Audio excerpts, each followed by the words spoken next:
Bonsoir tout le monde, je souhaite que vous soyez tous en forme et en bonne santé.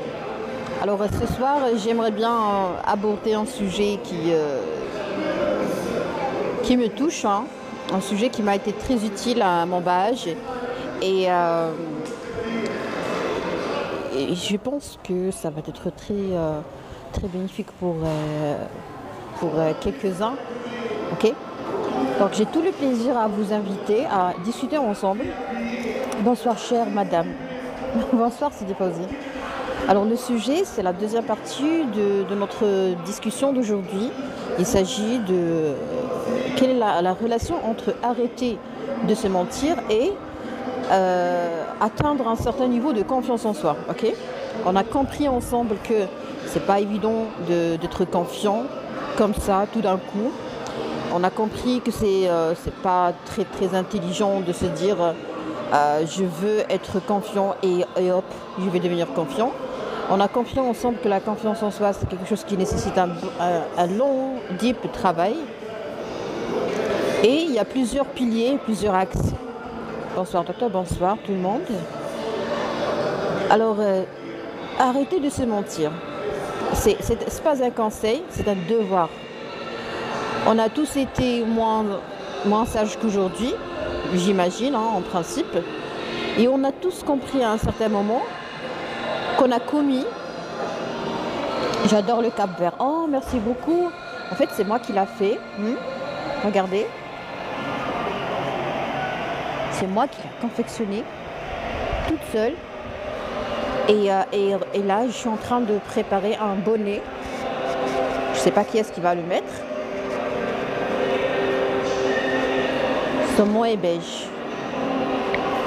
Si vous voulez, je peux très bien partager avec vous tout ce que je fais, tout ce que je fabrique, parce que ça me fait du bien. Ça s'appelle de l'art-thérapie.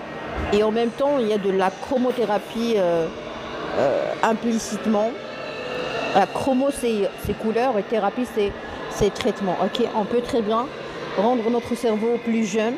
Et on peut très bien changer le fonctionnement et améliorer et promouvoir la façon dont notre cerveau fonctionne, rien qu'en apprenant de nouvelles choses. D'accord.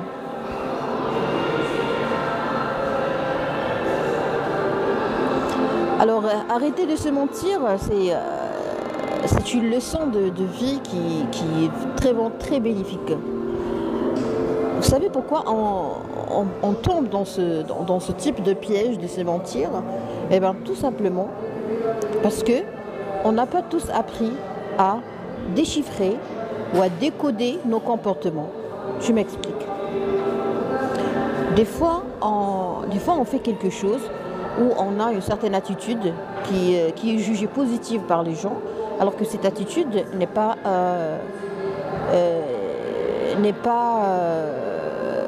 faite par hasard, n'est pas anodine, n'est pas normale. Ok? Exemple, des fois on voit quelqu'un qui est vraiment très rude, très dur, trop sévère, et on a l'impression qu'il a de la confiance en soi à un certain niveau qui est très important, alors que c'est pas vrai.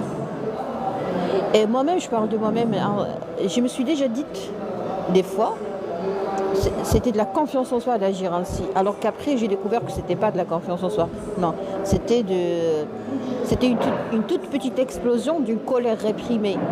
J'ai refoulé, j'ai réprimé une colère, j'étais pas dans la capacité de tout exprimer, ou je me suis exprimée et ça n'a pas pu aboutir.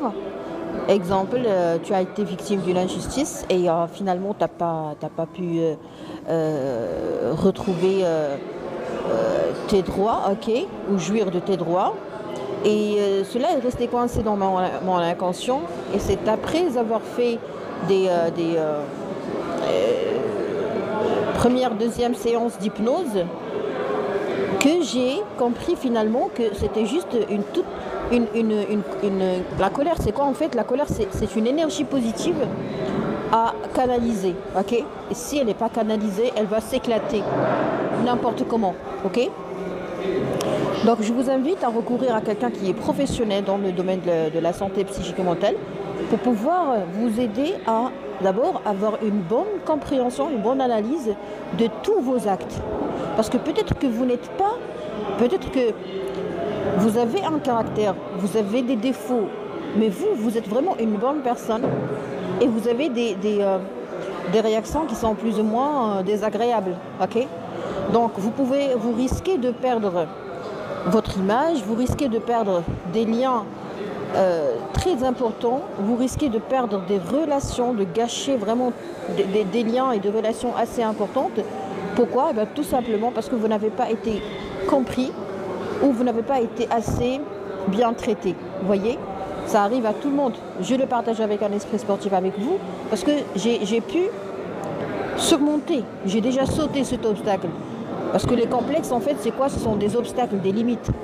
Mais une fois que je saute, ça y est, j'ai plus cet obstacle. Vous voyez? Bonsoir.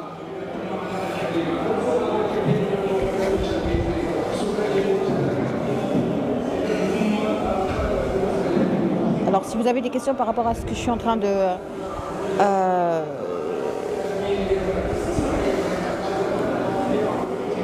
je réponds uniquement aux gens polis et bien éduqués. Pour les gens qui ne sont pas bien éduqués, je suis vraiment désolée pour vous parce que l'éducation, c'est quelque chose c'est un processus qui s'amorce durant l'enfance, ok, voire même avant la conception. Et je ne suis pas responsable de votre éducation, hein. D'accord? Il faut absolument comprendre ça. Finalement, j'ai pu comprendre qu'il ne faut pas sensibiliser tout le monde. Il ne faut pas aider des gens qui ne veulent pas s'aider.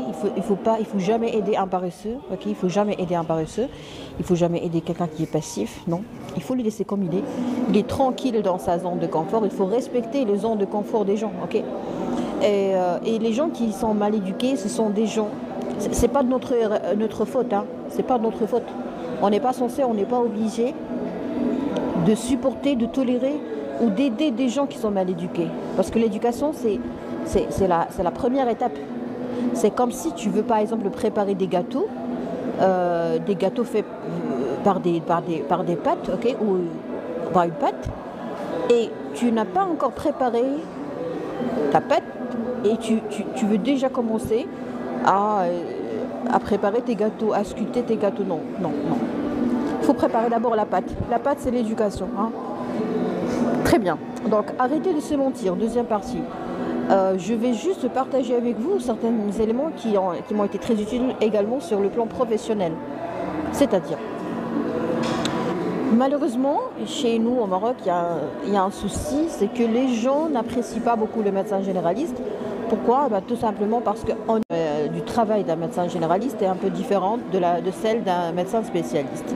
Exemple, quand tu pars chez un médecin spécialiste en cardiologie pour un problème cardiaque, il est très bien spécialisé dans son domaine. Il peut faire des choses vraiment qui sont difficiles pour moi, voire impossibles, et j'ai pas le droit de penser à les faire. Avec salam. Et en fait, j'ai besoin d'un médecin cardiologue pour qu'il m'aide à d'abord faire une échographie par exemple, une écho-trans thoracique, pour faire par exemple une écho de trans supraortique quand on a un AVC ou un risque d'AVC. Un médecin cardiologue, j'ai besoin de lui pour faire une écho Doppler des veineux des membres inférieurs. Un cardiologue, j'en ai besoin si je suspecte une valvulopathie. J'ai besoin de son écho pour mettre en évidence cette valvulopathie, l'apprécier, voir beaucoup de choses, la fraction d'éjection, la contractilité et beaucoup de choses. Et est-ce qu'il y a une indication d'un remplacement valvulaire par exemple? Bon bref, l'essentiel c'est que un médecin cardiologue est très utile pour moi. Il est trop bien spécialisé. Il va vraiment me rendre un grand service parce qu'il va prendre en charge d'une façon spéciale, spécialisée, honnête, profonde et exacte de mon patient, pour mon patient. Ok? Très bien. Mais moi, quand je reçois le même patient et il me dit par exemple, docteur, j'ai une douleur thoracique. Ok? Il a mal dans le tronc, dans la poitrine, il a mal. Alors moi, je ne pense pas comme le médecin cardiologue. J'ai pas le droit. Pourquoi? Parce que si ce patient a un pneumothorax, Le pneumothorax doit être pris en charge en urgence. Pneumothorax, par exemple, il a suffocant, c'est-à-dire il a de l'air entre les poumons et une membrane qui entoure les poumons. Ok? Donc, le patient risque d'avoir vraiment beaucoup de problèmes de santé qui peuvent être mortels. Ok?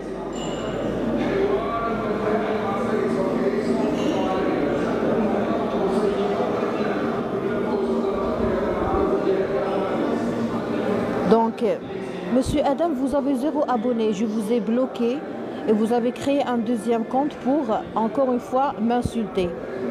Et je suis sûre que vous avez un problème d'éducation. Je ne suis pas votre maman. Je ne peux pas prendre en charge votre problème d'éducation. Vous êtes très méchant avec moi. Cela a 2 significations. Soit que vous êtes très impoli et jaloux, soit que vous êtes amoureux de moi.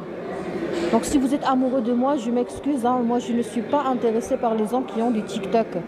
Ok? Mais si vous êtes impoli comme ça et que vous continuez à m'insulter, je suis tout le temps sur le virtuel et tout, je n'ai pas apprécié votre méchanceté. Vous êtes méchant. Vous êtes méchant à mon égard et c'est très désagréable. Je trouve votre attitude désagréable, cordialement. Alors, on était en train de parler de la différence entre un médecin généraliste et un médecin spécialiste pour vous montrer combien c'est important de découvrir chez nos patients un tout petit souci. C'est quel type de souci? C'est les patients qui ne peuvent pas arrêter de se mentir. Alors, permettez-moi de continuer mon explication par rapport à la différence entre un médecin généraliste et un médecin spécialiste. Alors, quand un patient recourt à un médecin généraliste pour lui dire « j'ai une douleur thoracique », alors moi, en tant que médecin généraliste, je ne pense pas automatiquement à un seul problème. Non. Je suis dans l'obligation de trouver, de chercher, de rechercher toutes les causes et toutes les explications possibles de la peine ou de la douleur de mon patient. C'est-à-dire, un médecin spécialiste, il est responsable de sa spécialité, de l'appareil ou de l'organe qu'il traite. Ok? Alors qu'un médecin généraliste, il n'a pas le droit de rater, par exemple, devant une douleur thoracique. Je n'ai pas le droit de passer à côté d'un pneumothorax. Je n'ai pas le droit de passer à côté d'une dissection de l'aorte, ok? C'est-à-dire un gros vaisseau qui s'appelle l'aorte, qui risque d'être déchiré. Et ça, c'est hyper grave, c'est dangereux et c'est urgent, ok? C'est-à-dire, non seulement je dois mettre un diagnostic, mais je dois le mettre rapidement. Rapidement. On n'a pas de temps, c'est très urgent, ok? Je n'ai pas le droit de passer à côté d'une péricardite. La péricardite, c'est quoi?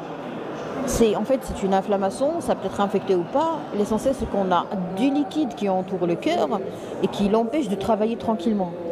Alors, quand j'étais stagiaire dans le service de chirurgie cardiovasculaire, j'ai été aide opératoire durant une nuit vraiment très très fatigante.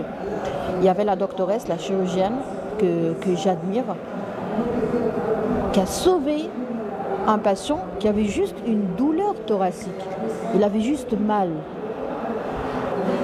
D'accord? Alors, la péricardite, c'est quelque chose d'hyper urgent. Ok? Très bien. Alors, tout ça pour vous dire que on n'a pas le droit, en médecine générale, on n'a pas le droit de dire à un patient, tu as une douleur thoracique, c'est-à-dire que tu as une douleur au niveau des côtes. Je n'ai pas le droit de lui dire, va faire une radio et reviens me voir. Non, je dois faire une analyse et rapide. Hein. Je commence par sauver, traiter et prévenir. C'est-à-dire sauver ce qui est très urgent, ce qui doit être pris en charge le soir. Ok. Alors, quand j'étais stagiaire dans le centre hospitalier universitaire, on traitait les gens le soir. Ok. C'est hyper urgent. On ne peut pas patienter.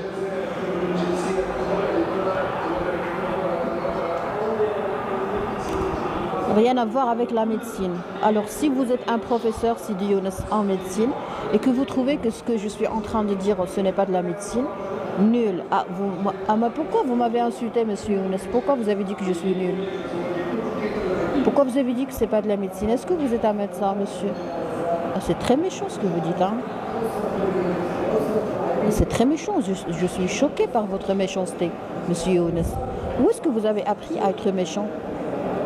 Où est-ce que vous avez appris à être méchant? Parce que ça, c'est hyper profond, c'est deep, hein. Je suis désolée, je n'ai pas aimé votre façon de parler, hein. Vous êtes bien loin d'être galant et moi, j'aime beaucoup les gens galants. C'est à propos d'hier. Je vous connais pas, monsieur.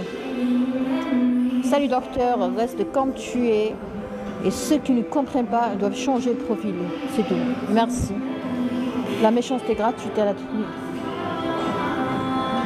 Très bien. Alors, est-ce que vous avez commencé à comprendre que la médecine générale, c'est trop vague? Et on n'a pas le droit de passer à côté d'une urgence. Ce qui me traverse l'esprit en premier, ce qui m'inquiète en premier, ce qui vraiment règne dans mon esprit en premier, c'est l'urgence. Ok? Pourquoi? Parce qu'il y a des problèmes de santé qui ne peuvent pas être différés, ou la prise en charge ne peut pas être différée. Ok? Par contre, quand vous partez chez un médecin spécialiste, il fait son travail, il n'est pas responsable de ce qui vous arrive. D'accord? Exemple, tu viens pour une douleur cardiaque, une douleur thoracique, tu pars chez ton médecin spécialiste. Dans les pays développés, c'est interdit de voir le spécialiste en premier. Pourquoi? Parce que peut-être que tu n'as pas un problème cardiaque uniquement et que tu as une maladie de système. Alors, quand on a une maladie de système, on peut avoir des adénopathies, on peut avoir et une péricardite et une pleurésie, on peut avoir beaucoup de choses en même temps. Parce qu'une maladie de système, ça touche tout le système, tout le corps. Sur connectivité, par exemple. Donc, le médecin spécialiste en cardiologie ou en chirurgie cardiovasculaire, il n'est pas censé mettre le diagnostic d'une maladie de système. C'est le travail du médecin généraliste. D'accord? Et c'est le travail du médecin interniste. Et le médecin cardiologue ou chirurgien cardiologue, il est là pour sauver, pour traiter d'une façon trop spécialisée un organe. D'accord? Donc tout le monde fait un bon travail. L'essentiel, il faut toujours garder dans l'esprit qu'on fait un travail collectif, un travail d'équipe. Pourquoi? Pour le bien-être et pour l'intérêt du patient. Okay? Ce qu'on cherche, c'est l'intérêt du patient.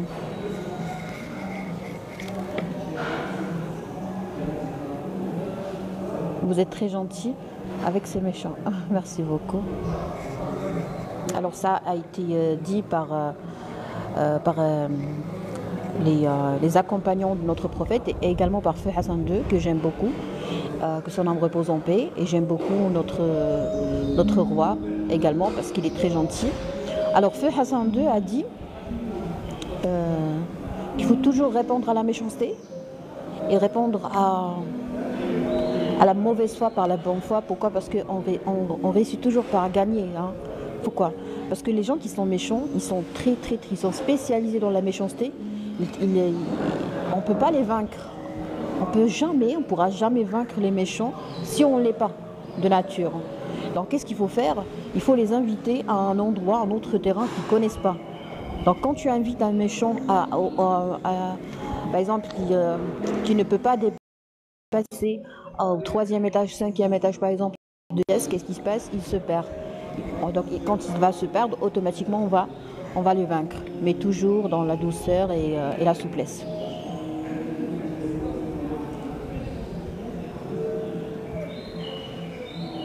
Très bien. Alors ce que j'ai appris par rapport à notre leçon d'aujourd'hui, c'est arrêter de se mentir. C'est des patients, ok? Comment est-ce que j'ai eu cette idée? C'est des patients qui partent voir des médecins spécialistes et qui vraiment passent une partie de leur vie à jongler, à osciller entre plusieurs spécialistes. Et après, on vient nous voir. Alors que normalement, il faut commencer par la médecine générale. Exemple des patients qui avaient ce problème de se mentir, hein. Donc,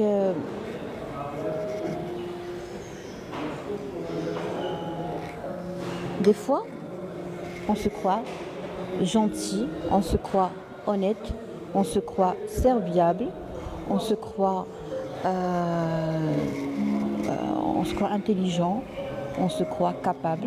Vous allez être choqués parce que je suis sûre qu'il y en a quelques-uns parmi vous qui vont se sentir vraiment ciblés, comme si je parle d'eux. Et ça, c'est beau, hein. Des fois, vous avez ce sentiment, cette voix à l'intérieur de votre cœur qui vous dit que vous êtes une personne formidable, alors que vous n'êtes pas une personne formidable. Vous êtes une personne qui a un problème de confiance en soi. Vous êtes une personne qui a peut-être une peur. Vous êtes une personne peut-être qui a un discret sentiment d'infériorité. Alors, une fois on traite ce sentiment, une fois on atteint un certain niveau de confiance en soi, on n'est plus la personne docile, entre parenthèses. Et ça, c'est différent. Il y a une personne serviable, il y a une personne docile. Donc, se mentir, c'est croire que vous êtes serviable alors que vous êtes docile. Les gens qui vous insultent, c'est des gens jaloux, car ils regrettent ne pas maîtriser. Merci beaucoup. Grand respect. Merci. C'est gentil, le respect mutuel. Alors, se mentir. Se mentir en cas de sentiment d'infériorité, en cas de sentiment de peur d'être abandonné. Des fois, il y a des patients qui sont tellement gentils avec les gens, même si les gens les traitent mal. Pourquoi? Parce qu'ils ont peur de perdre ce lien. Alors ça, c'est hyper important à découvrir. Pourquoi? Parce que quand je découvre, je vais partager avec vous ce soir comment est-ce qu'on peut jouer en médecine, c'est-à-dire faire des mathématiques en médecine ou faire la médecine de façon mathématique. Je reçois un patient diabétique avec un diabète type 2 déséquilibré.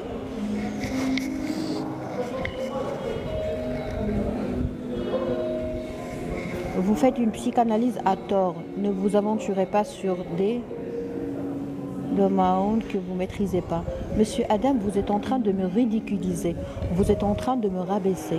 Je suis médecin généraliste et je suis en train de traiter un sujet qui montre la différence entre un médecin spécialiste et un médecin généraliste. Mais pourquoi vous êtes jaloux de moi? Vous êtes en train de me rabaisser. Vous êtes en train de me dire que je suis en train d'analyser des choses que je ne maîtrise pas, alors que ce n'est pas vrai. Vous êtes en train de me tuer. Vous êtes en train de tirer contre moi. Je ne comprends pas qu'est-ce que vous avez, monsieur Adam, depuis tout à l'heure. Si vous êtes un médecin, je vous invite à participer à la discussion. Et je vous promets de ne pas enregistrer cet épisode.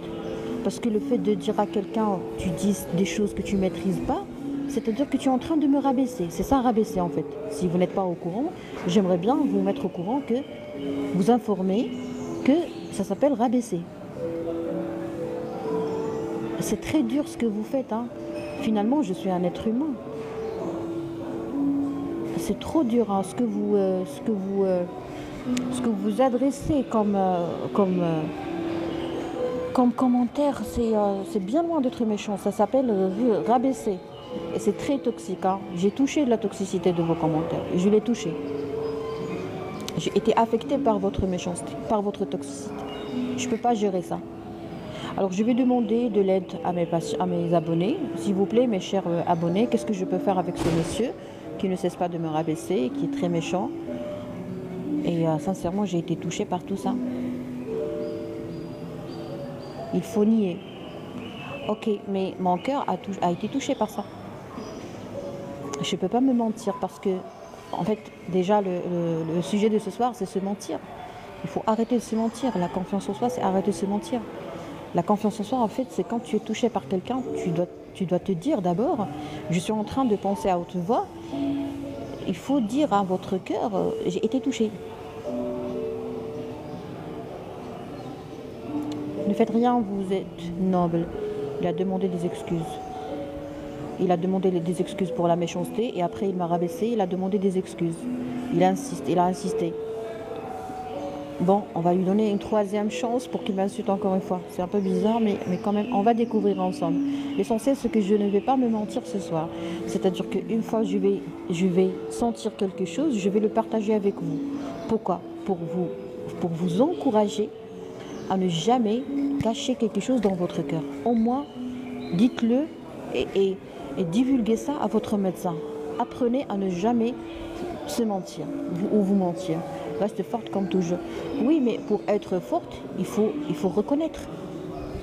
Il faut reconnaître. Si j'ai été touchée par la méchanceté, je dois me dire, Asma, tu as été touchée par cette méchanceté. Mais nier ou dire que c'est pas vrai, ça va toucher mon inconscient. Je vais devenir folle. Il ne faut pas devenir folle. Il ne faut pas faire des efforts pour devenir folle. Non. Il faut reconnaître qu'on a été touché. En fait, c'est mon message de ce soir. Monsieur Adam est tout simplement jaloux de vous, docteur. Belle femme intelligente, gentille. Merci. Je voudrais que tu m'expliques pourquoi la femme cache beaucoup la chose devant l'homme. Ça, c'est une très bonne question. Ça s'appelle se mentir, monsieur Nassim. Alors, il y a un monsieur qui a posé une question qui est très pertinente. Très pertinente. Ne vous excuse pas pour la méchanceté, mais pour ce que vous vous êtes senti heurté par mes mots. Oui, c'est trop fort, c'est trop profond ce qui m'a touché, monsieur Adam. Je vous promets, hein. Ce soir, je suis en train d'exposer, c'est un exposé, hein. Je suis en train je me considère comme un mannequin, si vous voulez, comme un témoin, comme un outil pour vous montrer qu'est-ce que j'ai senti et comment je me suis exprimée librement. Pourquoi?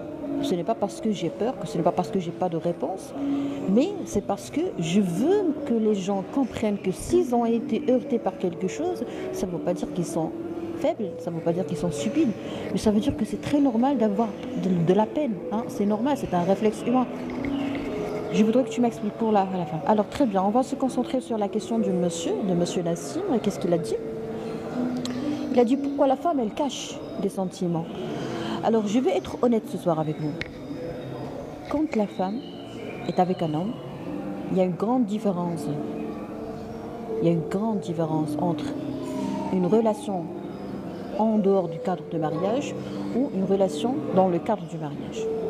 Alors, pouvez-vous, monsieur Nassim, me préciser, voulez-vous qu'on parle de la relation homme-femme sans mariage ou après le mariage? C'est très important. Désactivez les commentaires si vous ne souhaitez pas recevoir les avis de vos spectateurs. Non, monsieur Adam, non, je ne peux pas désactiver les commentaires parce que moi, j'ai préparé ce live pour les adolescents, pour leur montrer que dans la vie, on va recevoir des commentaires différents. Et on est là pour vivre et on n'est pas là pour esquiver, on n'est pas là pour éviter. On ne peut pas éviter d'ailleurs. Après le mariage, s'il vous plaît, ok? Alors c'est monsieur Nassim qui a posé la question, c'est Ahmed, si vous permettez. On va donner la priorité au type de relation homme-femme que monsieur Nassim désire traiter. Monsieur Nassim, pouvez-vous nous donner une idée sur le type de relation entre la femme et l'homme? Vous avez dit pourquoi la femme cache des choses. Alors il n'a pas répondu, donc on va répondre à la question de monsieur Ahmed, c'est-à-dire après le mariage. Donc une femme en général, elle cache des choses parce qu'elle n'est pas à l'aise, tout simplement. Mentir ou cacher des choses, il y a une grande différence entre mentir et cacher. C'est-à-dire que je ne suis pas à l'aise. Il faut toujours garder ça dans l'esprit. J'ai caché des choses parce que j'ai peur. Parce que je ne me sens pas à l'aise avec toi. Parce que je ne me sens pas moi avec toi. Alors si la femme n'est pas arrivée à se sentir à l'aise avec toi, et donc la bienveillance de ne pas se sentir attaquée si on te laisse un avis. Alors monsieur Adam, est-ce que je peux me permettre de continuer ma discussion avec les adolescents? Est-ce que vous êtes un adolescent? La réponse c'est non. Donc monsieur Adam, je pense que vous vous êtes trompé de live. On est là en train de parler avec les adolescents. D'accord? Peut-être que c'est pas évident pour tout le monde, mais là je pense que je suis bien claire. Je ne veux pas parler avec les gens qui ne sont pas des adolescents. Si vous voulez continuer à parler avec moi, monsieur Adam, c'est-à-dire que vous trouvez ça appétissant. Pourquoi c'est appétissant? Je ne sais pas, parce que je ne vous connais pas. Et c'est seul votre médecin psychiatre qui peut répondre à ça. Mettez-le sur le titre de ton live. Monsieur, je travaille avec les adolescents. Je l'ai épinglé sur mon compte. J'ai un compte. Et c'est pas la première fois que vous assistez à mon live. Vous assistez à mon live. Je ne comprends pas. Est-ce que j'ai le droit de parler, monsieur Adam? Vous avez pris beaucoup de temps. Vous m'avez dévié à plusieurs reprises. Et mettez une mise en garde. Monsieur Adam, là, je vous demande gentiment de bien vouloir me laisser traiter mon sujet tranquillement. Est-ce que vous êtes d'accord?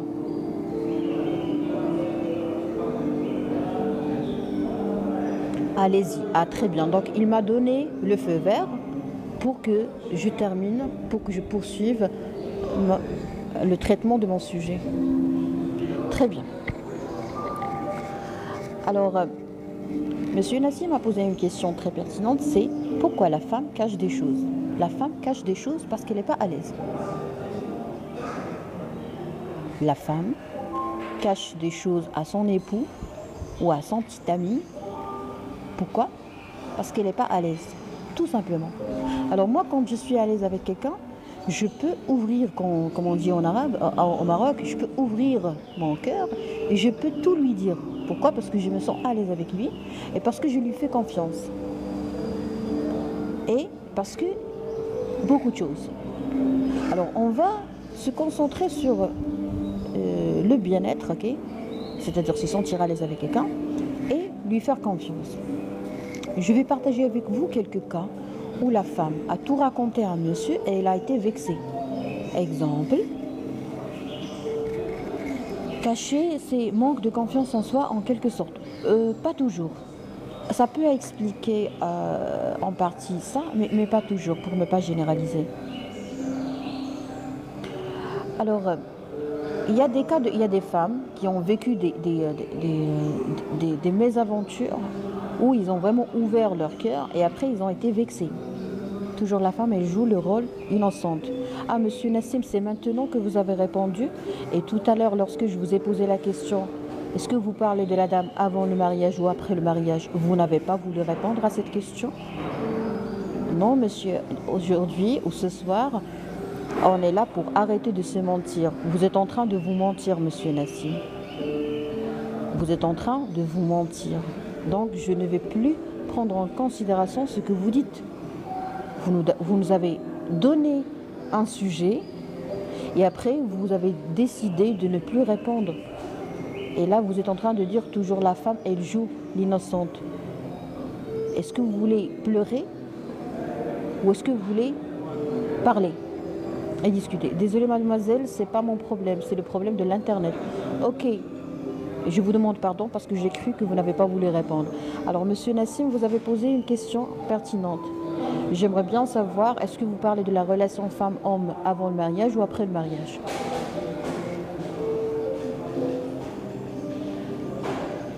On savoure les discussions sérieuses et intéressantes. Merci. Je parle avant, c'est pas seulement, j'aime bien sûr. Alors le départ n'est pas bien. Oui, parce que c'est flou. Monsieur Nassim, c'est flou. C'est flou. Vous m'avez posé une question et j'ai apprécié votre question et j'ai décidé de consacrer une partie de mon live pour répondre à votre question. Mais je n'ai pas encore reçu votre réponse par rapport à est-ce que vous voulez qu'on traite le sujet de la femme qui cache des choses à un homme avant le mariage ou après le mariage? Et tout d'un coup, vous avez dit la femme joue toujours le rôle d'innocente. On est toujours dans la défense. Bonsoir, docteur Asma. Bonsoir, monsieur Rachid. Parce que moi, j'ai été mariée avec une femme divorcée. Toujours le sujet de son mari, le premier. Aïe, aïe, aïe, aïe, aïe. Là, je comprends. Hein. S'il vous plaît, pouvez-vous exposer vos réponses jusqu'au bout? Oui, c'est des Hassan. Mais il faut avoir une question claire pour donner une réponse claire. Parce que c'est trop vague. Une femme qui cache quelque chose. Monsieur Hassan, je pense que vous venez de rejoindre le live. Je ne peux pas donner une réponse, monsieur Hassan, tant que je n'ai pas compris la question. Alors maintenant, le monsieur a dit qu'il était marié à une femme divorcée. Et il s'est lassé, il a dit toujours le sujet de son mari, le premier. Alors monsieur Nassim, permettez-moi de vous dire que vous avez été victime. Vous êtes divorcé maintenant. Vous avez été victime de cette femme. Pourquoi? Alors moi je suis une femme et j'aimerais bien vous dire avec un esprit sportif qu'une femme divorcée est une femme qui a besoin de voir un médecin généraliste, un médecin psychiatre, et c'est le médecin psychiatre qui va mettre un diagnostic détaillé d'abord de sa personnalité, de tous les traumas, de tous les traumatismes qu'elle a vécu durant son enfance. D'accord? Really, vous n'êtes pas à la hauteur. Est-ce que vous êtes un médecin? Si vous êtes un médecin, je vous invite à rejoindre le live et à présenter votre avis de façon professionnelle. Et là, ce serait chouette de votre part. Si vous n'êtes pas un médecin, vous êtes dans l'incapacité de juger à la hauteur ou pas. D'accord? Je vous invite. Bonsoir, docteur Asma. J'ai toujours bien hâte de la manière de révéler les choses. Merci. Effectivement, la femme divorcée a besoin d'un traitement psychiatrique. Bravo, monsieur Sofiane. Le sujet, c'est arrêter de se mentir. D'accord? Le sujet, c'est arrêter de se mentir. Parce que c'est un signe de confiance en soi. Et là, on est en train d'exprimer tout ce qu'on a dans le cœur. Okay? Par exemple, quand quelqu'un me dit quelque chose, je lui exprime exactement ce que j'ai touché. Que ça soit vrai ou pas, que ça soit raisonnable ou pas, l'essentiel, c'est que je suis en train de m'exprimer. Tu as raison, merci. Alors, monsieur Nassim, j'aimerais bien vous dire que vous avez été victime de vous-même. Pourquoi? Parce que vous avez décidé de vous marier ou d'épouser une dame divorcée.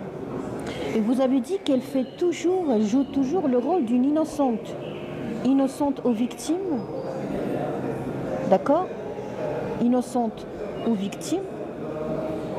Il faut préciser. Parce qu'il y a une différence entre une personne qui dit toujours je suis innocente et une personne qui te dit toujours je suis victime. Alors les hommes, malheureusement, ils tombent toujours dans ce type de piège. Quand tu fais la connaissance d'une femme divorcée, elle te prend pour une sorte d'échappatoire, pour un sauveur. Elle a besoin d'un sauveur. Normalement, elle a besoin d'un psychiatre. Mais elle, qu'est-ce qu'elle fait? Elle recourt à un homme. Pourquoi? Pour combler. Vous avez été un pansement. Gardez toujours ça dans l'esprit. Les divorcés ont besoin d'un pansement. Bonsoir, docteur Asma. Bonsoir, Lala Malika. Et c'est très touchant, que ce soit pour les hommes ou pour les femmes, c'est très, très, très touchant. Tu as mis les choses sous la loupe. Oui, c'est diable. Et là, pourquoi? Parce que moi, je donne beaucoup de temps à mes patients et je leur permets vraiment d'accéder à ce monde de liberté de s'exprimer. Et à ce moment-là, vraiment, on dirait des vomissements émotionnels. Et après, qu'est-ce que je fais? Je rédige une lettre d'orientation au psychiatre qui est trop bien détaillée. D'ailleurs, les psychiatres qui travaillent avec moi, même si des fois je ne les connais pas parce qu'on répond par écrit derrière, ils sont très satisfaits de ce que je fais. Alors, comment peut-on pousser les gens à s'exprimer librement? C'est en les respectant. Alors, le monsieur a été victime. Il doit admettre qu'il a été victime. Mais il doit également admettre pourquoi un psychiatre, elle n'a qu'à refaire sa vie. Elle a été victime d'un mariage. NUR 3, je respecte votre avis, votre façon de voir les choses. Et je vous invite à faire votre vie tranquillement au lieu de suivre mon live. Sauf si vous avez été acharné par le cap que je mets, ou par ma beauté, ou par le eyeliner que je mets, ou par mes bracelets. Je suis docteur en médecine générale. Je suis en train de parler de la médecine. Je suis en train de montrer les services médicaux qu'on peut très bien en profiter. Et là, vous êtes contre la psychiatrie, vous êtes contre le service médical. Et moi, je fais la même chose. Donc, vous n'avez pas à suivre mon live. Sauf si vous avez d'autres raisons qu'on aimerait bien découvrir, hein, cordialement. J'apprécie beaucoup vos lives. Bravo. Merci. Très bien. Alors, monsieur Nassim, vous devez savoir, hein, bon, si vous êtes arabe, j'imagine que vous êtes musulman, mais si vous ne l'êtes pas, si vous êtes juif par exemple, parce que même les juifs, ils croient au destin et tout, Donc, premièrement, pour apaiser les cicatrices que vous avez, bonsoir, c'est Timothée, les cicatrices que cette femme divorcée a laissées dans votre cœur, parce que vous avez dit j'étais mariée, donc forcément vous êtes divorcé ou séparé. Donc, je vous invite d'abord à admettre et à accepter et à être sûr que c'est votre destin. Hein. C'est le cadeau, c'est un cadeau. Notre destin, c'est un cadeau. Qu'il soit sous forme de cadeau, sous forme de joie ou de peine, sous forme de séparation, d'amour, de trahison. L'essentiel, c'est que le destin, c'est un cadeau. Okay? Et on doit comprendre et on doit apprendre à déchiffrer les cadeaux du ciel. Premièrement, Les polyvalentes, n'oublie pas que la personnalité est la plateforme des sciences a priori. Ça fait peur aux gens qui n'ont rien compris. Oui.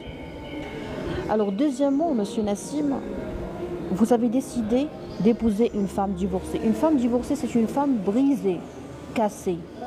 Est-ce qu'il y a quelqu'un qui n'est pas d'accord avec moi? Est-ce qu'il y a quelqu'un parmi nous qui n'est pas en accord avec moi par rapport à ce point? C'est-à-dire, une femme divorcée est une femme brisée, est une femme cassée. Bonsoir, docteur. Bon courage. Merci. Bonsoir. Oui, tout à fait. Ha ha ha, vous êtes belle. Oui, je sais que vous êtes belle. Oui, je sais que je suis belle. Je sais. Je suis convaincue. Je suis sûre à 200%. Et quand je me vois, quand je me mets face au miroir, je me dis Bismillah ar-Rahman ar-Rahim, Qul a'udhu bi rabbil falaq, min sharri ma khalaq, wa min sharri ghasiqin idha waqab, wa min sharri nafathati fil 'uqad, wa min sharri hasidin idha hasad. Il y a un détail. Aujourd'hui, hein, c'est la spontanéité totale. Quand je me vois, sincèrement, des fois quand je fais mes cheveux et tout, je m'aime plus. J'ai l'impression que je deviens plus belle. Et quand je me sublime, parce que j'ai vu une dame, une professeure d'éthique et tout, qui a dit, et de bonne manière, elle a dit, on ne met pas le maquillage pour mettre une grande quantité de maquillage, mais on met du maquillage pour sublimer quelque chose que nous avons dans le visage. Exemple, tu peux très bien avoir des yeux qui sont tout petits, ok? Étiquette, pardon. Des yeux qui sont tout petits. Alors toi, tu crois que c'est un défaut, hein, même si le bon Dieu ne commet pas d'erreur. Et ça, c'est un détail qui peut vraiment faire la différence entre toi et une autre femme. Tu peux avoir, par exemple, une bouche qui est assez évidente, des dents assez grandes, ou tu peux avoir, par exemple, des sourcils assez volumineux, assez dense si vous voulez, et ça peut faire de toi vraiment, ça peut vraiment être le secret de ton charme. Donc dans ce cours d'élégance, elle a dit, on met le maquillage pour sublimer la beauté qu'on a, et ça c'est beau. Donc oui, je suis belle, même si vous m'avez insultée, après vous croyez que vous allez vous moquer de moi, mais non, mais vous m'avez rappelé combien je suis belle. Et sincèrement, quand je me vois, je me dis, Asma, vraiment, tu dois être amoureuse d'un homme beau. Moi, j'aime bien les beaux, j'aime bien les beaux gosses, j'aime bien les hommes charmants, les hommes qui ont de beaux yeux, de beaux sourcils. J'adore, hein. Et j'adore les hommes qui font les arts martiaux. J'aime pas ceux qui font la musculation, j'aime pas ceux qui ont des seins, des gynécomasties, j'aime pas les hommes qui ont un ventre assez important et tout. Je respecte toutes les personnes handicapées et tout. Ça, c'est pas mon sujet. Moi, je parle de mon cœur. Bon, moi, quand je vois un homme beau, sincèrement, j'ai l'impression que je deviens forte. Je sais pas comment expliquer ça, mais je deviens très heureuse. Est-ce que ça vous arrive vous aussi? Est-ce que vous aimez la beauté? Ce soir, on va arrêter de se mentir. Hein? Est-ce que vous aimez la beauté? Arrêtez de me dire, s'il vous plaît, avant de démarrer déjà. Arrêtez d'utiliser toutes ces expressions des misérables. J'ai posé une question, si vous avez l'audace de répondre, ok, si vous ne voulez pas répondre, vous êtes libre. Est-ce que vous aimez la beauté? La beauté est bonne pour la santé, la beauté est bonne pour la peau. Tu as tout compris, ma belle. Oui, la Malika. Et la beauté, en fait, c'est la force. D'accord? Et il faut absolument qu'on trouve quelque chose de beau en nous. Parce que si on ne trouve pas quelque chose de beau en nous, et si on ne fait pas quelque chose qui attire l'attention des gens importants, je vais partager avec vous un secret. Écoutez et profitez de ce live parce que je ne pense pas que je serai aussi franche que ce soir. Parce que là, je suis en train de faire de... Vraiment, déjà de nature, je suis une actrice, je fais du théâtre. Je suis comédienne, mais je fais du théâtre. Maintenant, je suis en train de faire du théâtre. Pourquoi? Pour passer un message très important, médical, c'est quoi? C'est arrêter de se mentir. Il faut arrêter de se mentir. Alors, ce soir, j'ai appelé ma famille par vidéo et j'ai montré mon cap. J'ai montré mon nouveau foulard que j'ai beaucoup adoré. Ça a été choisi par la vendeuse, ok? Et j'ai même montré mes pantalons. Mes pantalons, mais vraiment une couleur que je ne peux pas vous le montrer parce que je suis trop sexy. La deuxième partie de mon corps est trop sexy. Voilà pourquoi je ne peux pas vous montrer, pour que vous ne tombiez pas dans les pommes. Mais vraiment, la couleur est juste magnifique. Hein? Elle est juste magnifique. Et c'est la couleur de Louis Vuitton. Si vous connaissez le... Et puis, la vie de ma famille, c'est-à-dire la vie de quelqu'un qui est important dans ma vie, était positif et ça m'a donné de la force. On a absolument besoin d'avoir et de recevoir des compliments, des gens qui sont importants. Les gens qui ne sont pas importants pour nous, leur commentaire n'est pas très important pour nous. Hein. Que ce soit positif ou négatif, ça compte pas beaucoup. Hein. Quand on est vraiment arrivé à un certain niveau de sagesse, ce que les autres me disent, ça peut me vexer, oui, certes si c'est trop méchant, mais je vais rapidement l'oublier. Mais quand ça vient de quelqu'un qui est très important pour moi, ça peut être vraiment fatal. Hein. Mais quand on est entouré par une famille, par des gens qui m'aiment, il faut absolument complimenter. Mais pour être complimenté, il faut complimenter. Voilà pourquoi il faut toujours commencer par moi-même. Moi, j'ai un réflexe que j'aime beaucoup, c'est quoi? Quand je vois la beauté, je dis que c'est beau. Donc c'est comme si j'entraîne mon entourage à faire la même chose. Et ça, je l'ai appris dès l'enfance. Okay? Il ne faut jamais demander à quelqu'un d'être gentil ou d'être galant ou d'être bienveillant. La beauté, c'est déjà se trouver beau. Et là, on a tout compris à la vie. Oh, que c'est beau ce que vous dites, madame. C'est déjà se trouver beau. Oui, madame Malika. Adresser la parole, mais par respect, j'aimerais vous dire bonjour madame, bonjour monsieur. Et là, je me sens vraiment coincée. Pouvez-vous avoir la gentillesse de me donner une idée sur votre sexe? Au moins, je vous dis bon, madame ou monsieur, parce que c'est un peu gênant. Très bien. Alors, montrer quelque chose qu'on vient d'acheter, ou montrer quelque chose qu'on vient de faire, ou montrer quelque chose qu'on vient de confectionner, c'est une façon de provoquer les compliments. Et quand je provoque les compliments de ma famille, c'est très important pour moi. Donc si j'ai pris ma dose de confiance en soi chez moi, mais quand on cherche la confiance en soi ailleurs, quand on sort vraiment dans un état de faim, vraiment c'est très je pense que c'est trop risqué. Hein. Alors on va revenir à la question de monsieur Nassim. Dans le fond de n'importe qui, il y a des secrets de la beauté. Oui, bravo monsieur Soufiane. Il suffit de recourir à un médecin psychiatre pour découvrir la beauté que nous avons au fond de nous. D'accord? Le psychiatre n'est pas le médecin des fous, non. Le psychiatre, c'est quelqu'un qui est là pour nous éduquer. Des fois, on a besoin d'être éduqué ou rééduqué. On a besoin d'un apprentissage. Lui, il a passé toute sa vie à apprendre à éduquer les gens.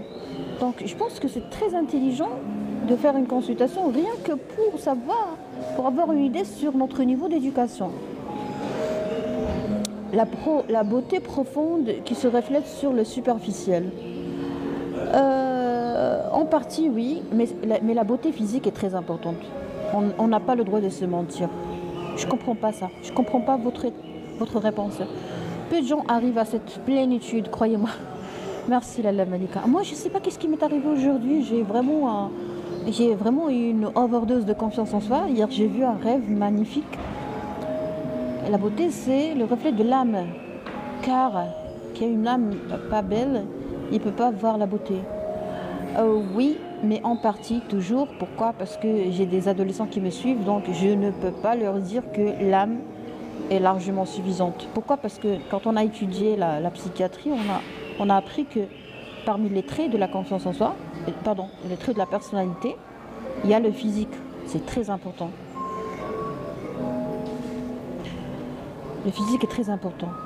Ne négligez jamais, ne banalisez jamais, ne laissez jamais la vie vous conduire vers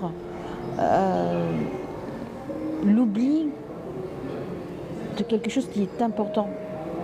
On ne peut pas se mentir, arrêtez. S'il vous plaît, je vais vous donner un exemple. Bon, avant de vous donner l'exemple, je dois absolument fermer une toute petite fenêtre avec Monsieur Nassim qui a vécu mes aventures avec son ex-épouse déjà divorcée. La beauté pour moi, c'est une harmonie qui s'exprime de différentes manières. Oh mon Dieu, Monsieur Mohsin, vous m'avez tué avec la sagesse de votre commentaire. J'aimerais bien le relire encore une fois. Il a dit la beauté pour lui, c'est une harmonie qui s'exprime de différentes manières. Vous savez, l'harmonie, c'est quelque chose. Déjà le fait de parler de l'harmonie, ça veut dire que vous êtes arrivé à un certain point où vous ne faites pas les choses n'importe comment. Est-ce que je peux avoir une idée sur votre âge, Monsieur Mohsin? Répondez-moi juste par oui. Est-ce que vous êtes âgé de plus de 45 ans, Monsieur Mohsin? C'est très important pour moi. C'est hyper important. Est-ce que vous êtes âgé de plus de 45 ans? 55 ans. Ah, d'accord. Parce que je pense que c'est la deuxième fois ou la troisième que vous assistez à mon live. Et j'ai touché vraiment de la zénitude et un certain calme dans vos commentaires. Mashallah. La maturité, c'est la beauté. Hein.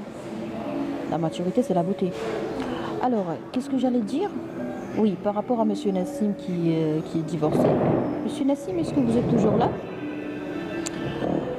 Alors, une femme divorcée, c'est une femme brisée, c'est une femme détruite, c'est une femme cassée, c'est une femme qui a été fracturée, ok? Et quand on a un os fracturé, que Dieu vous préserve, merci beaucoup. Une femme qui a été brisée ou un os qui a été fracturé, il a besoin d'être traité. Alors le divorce, c'est comme une fracture. On a plusieurs types de fractures. On a des fractures des os longs. Et quand on a une fracture des os longs, il faut savoir est-ce qu'on a une fracture au niveau de la diaphyse, de la métaphyse, c'est-à-dire est-ce qu'on a une fracture tout au milieu, par exemple, d'un os long, ou on a une fracture au niveau de la partie des extrémités de cet os long. Vous comprenez? C'est-à-dire, imaginons que c'est ça l'os, ok? Donc, des fois, on a une fracture ici de l'os, et des fois, on a une fracture ici. Et des fois, on a une fracture qui touche cette partie et l'articulation. Donc, à ce moment-là, le traitement est un peu difficile. On peut recourir à une chirurgie. Donc, et des fois, on a une fracture ici qui n'est pas déplacée, comme ça par exemple. Comme on peut avoir une fracture qui est déplacée. Donc, qu'est-ce qu'il faut faire? Il faut faire une réduction, il faut corriger. D'accord? Il faut corriger. Des fois, on ne peut pas corriger manuellement le médecin traumatologue orthopédiste. Des fois, il peut lui-même corriger un déplacement. Mais des fois, il a besoin de faire une opération. Le sujet, c'est arrêter de se mentir pour retrouver le monde de la confiance en soi. Parce que se mentir, ça nous empêche d'être confiants. Alors, le divorce, c'est une fracture. Les fractures sont traitées par les orthopédistes ou les médecins traumatologues, les chirurgiens. Donc, je ne peux pas traiter une fracture déplacée, une fracture grave, une fracture à plusieurs fragments, toute seule. Je n'ai pas le droit. Qu'est-ce qu'il faut faire? Il faut recourir au spécialiste des fractures, c'est-à-dire le médecin traumatologue, dans tous les cas. Alors dans le divorce également, là, c'est la même chose. Qu'est-ce qu'un calme et un passif, s'il vous plaît, à méditer? Calme et passif. Non, j'ai pas dit passif. Parce que passif, c'est un terme qui est un peu grave, madame. Passif, ça a plusieurs significations. Par exemple, les gens qui ne communiquent pas, les gens qui ne mettent pas des questions, les gens qui ne posent pas des questions, ils sont là pour apprendre d'une façon passive. C'est-à-dire ils sont là juste pour retenir, pour apprendre. C'est pas interactif. Mais bon, ça c'est un bon sens, c'est une explication plus ou moins anodine du mot passif. Mais quand je dis passif pour un homme, c'est-à-dire un homosexuel qui joue le rôle d'une femme. Je préfère ne pas répondre à votre question, madame, mais je vous invite à développer. Vous avez dit qu'est-ce qu'un calme et un passif, je n'ai pas compris. Alors, monsieur Nassim, le divorce est une fracture. Et la fracture doit être traitée. Et pour qu'elle soit traitée, on a besoin d'une radio pour voir ce qu'elle est déplacée, est-ce qu'elle est grave. Ok?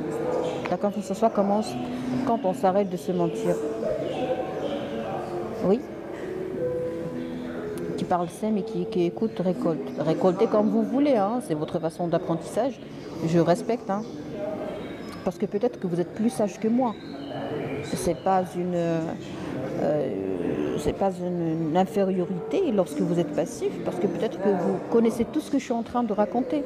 Peut-être que vous êtes âgé et en même temps vous avez écouté ma réponse en disant que je vise ou je cible les adolescents. Donc c'est pas méchant d'apprendre, c'est pas méchant de ne pas parler. Alors le divorce c'est une fracture.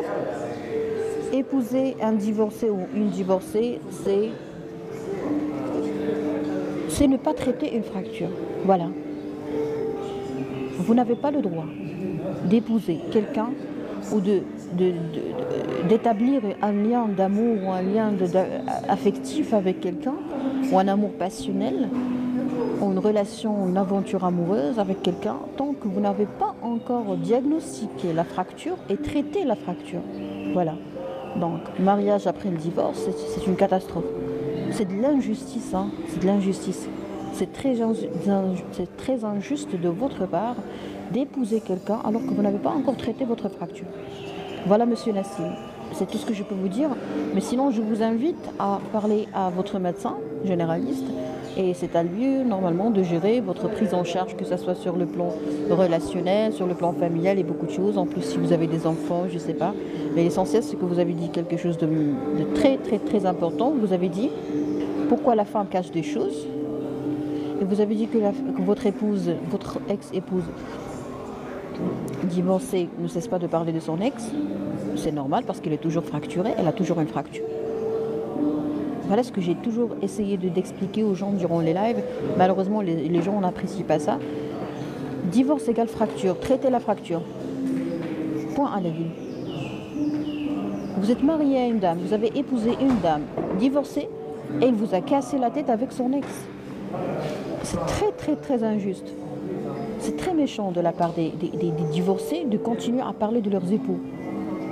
Moi, sincèrement, je n'aime pas les divorcés, femmes ou hommes. Pourquoi? Parce qu'ils cassent la tête de l'autre. J'ai des enfants, j'ai des engagements. Écoutez, vous avez des engagements, restez avec votre ex. Et après le mariage, que fait le divorcé ou la divorcée? On ne cesse pas de te dire... Subhanallah, il y a un truc miraculeux que je vais partager avec vous ce soir pour que les gens arrêtent de se mentir. Bonsoir docteur, on est habitué à votre apparition maintenant, surtout les dimanches. Merci, c'est gentil.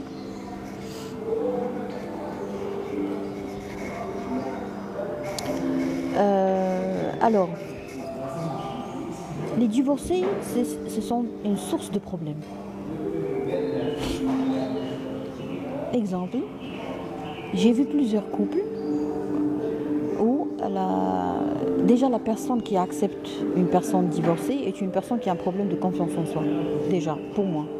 Pourquoi? Parce que si je te donne le choix entre un divorcé, une femme divorcée et une femme qui n'est pas divorcée, automatiquement tu vas choisir la femme qui n'est pas divorcée. La première, elle a des enfants. Je parle des divorcés avec des enfants. Et l'autre n'a pas d'enfants. Donc pourquoi tu vas éduquer ou participer à l'éducation d'un enfant qui n'est pas le tien. Écoutez, est-ce qu'on peut parler ce soir sans se mentir? Permettez-moi de boire, s'il vous plaît.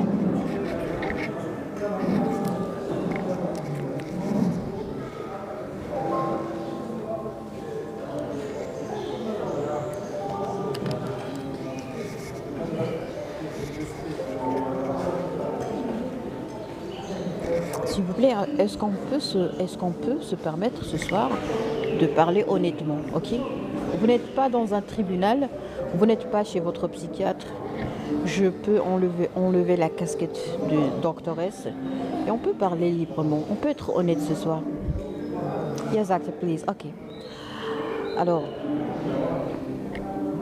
un homme ne peut pas aimer l'enfant d'un autre homme de la même façon, de la même intensité, de la même force que son propre fils.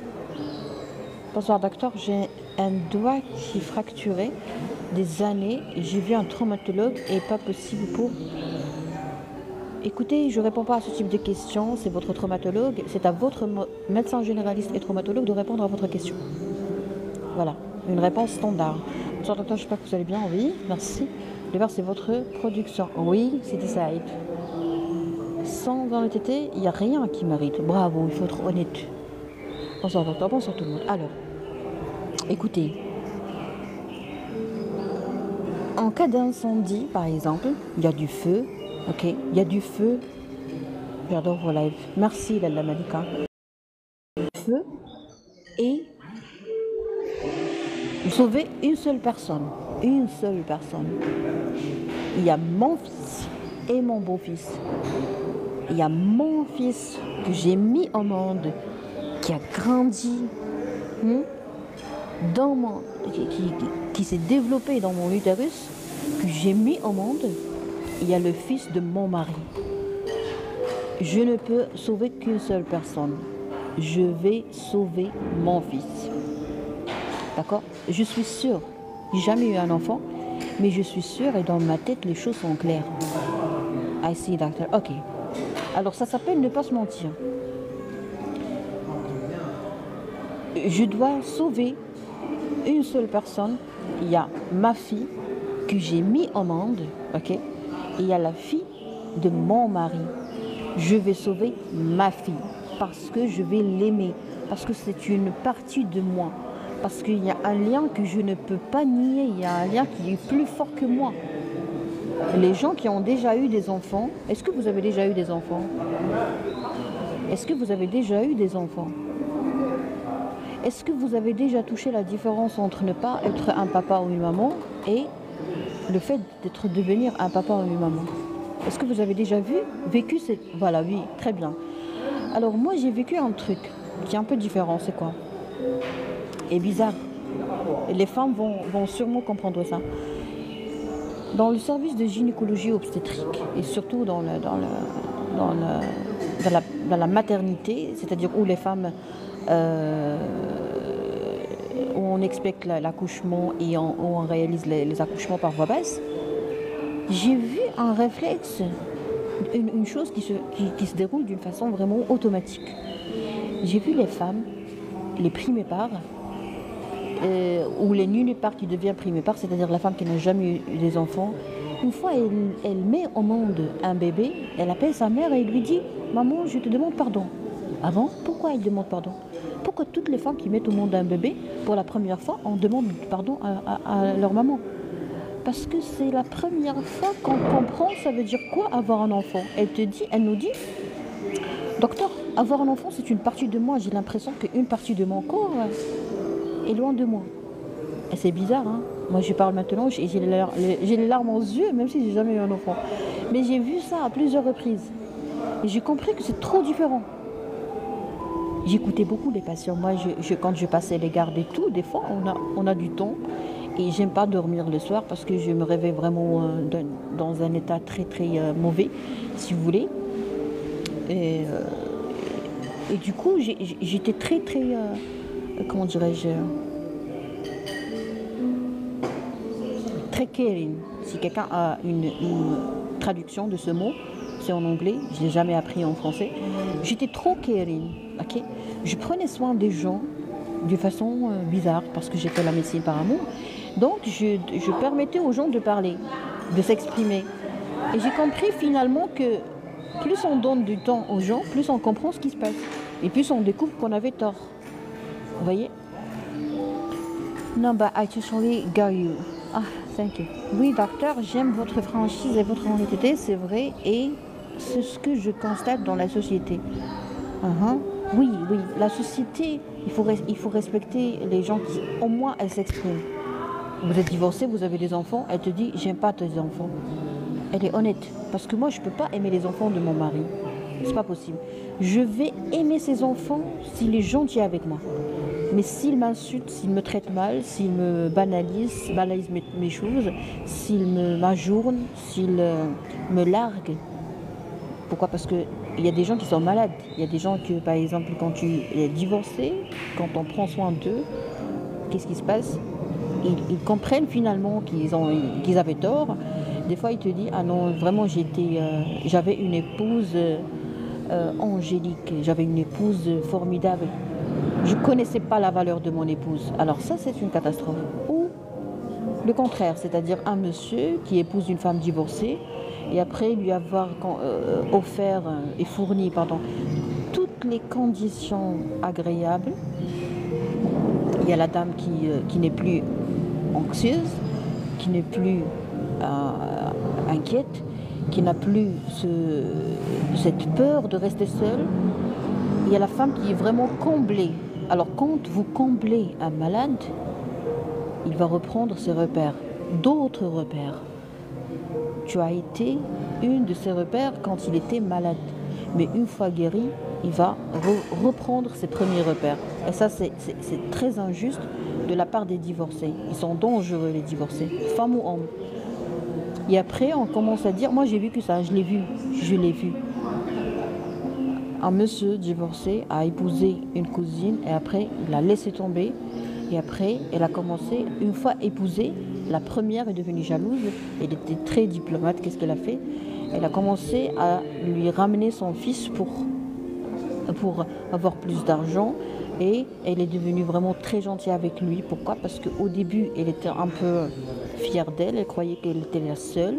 Et après, après le mariage de son mari, c'est-à-dire de son ex-mari, elle est revenue vivre chez elle. Et chez ses parents, elle n'a pas été traitée de la même manière. Donc elle a regretté.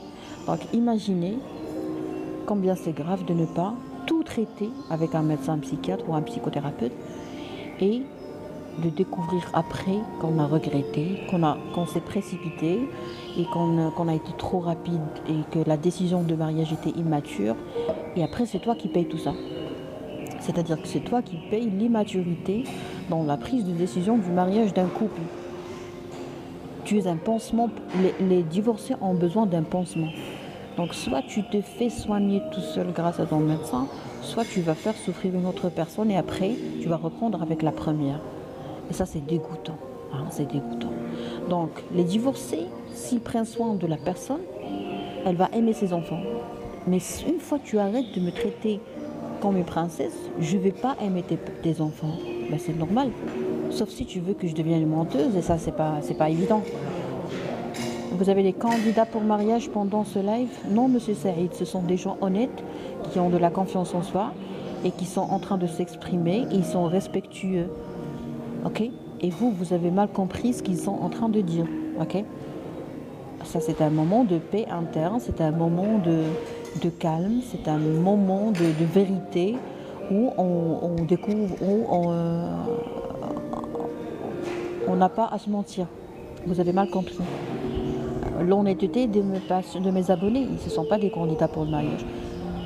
Mais docteur, dans la vie, il y a autre chose pour les forts. Écoutez, vous êtes libre. Si vous êtes fort et vous voulez reprendre avec une autre personne votre vie, vous êtes libre. Mais vous devez absolument avoir un manager médical et un manager psychologique. Un médecin généraliste, un médecin psychiatre. Bonjour monsieur le psychiatre, s'il vous plaît. Avant le divorce, Parce qu'on n'a pas le droit de prendre une grande décision dans notre vie, dans 2 cas. Premier cas, c'est quand on est vraiment très heureux, très euphorique, ok, sur les nuages. Et deuxième cas, quand on est en pleine déprime, en pleine apathie, on est fatigué, des fois on a juste besoin d'améliorer notre sommeil pendant 5 jours, 6 jours, une semaine, et après on a vraiment toute une mentalité différente. D'accord? Je vous invite à discuter avec votre médecin. Et puis voilà, d'une façon personnalisée. Bonsoir, et par l'occasion, j'attire votre attention que j'ai l'impression que vous êtes une femme de quoi?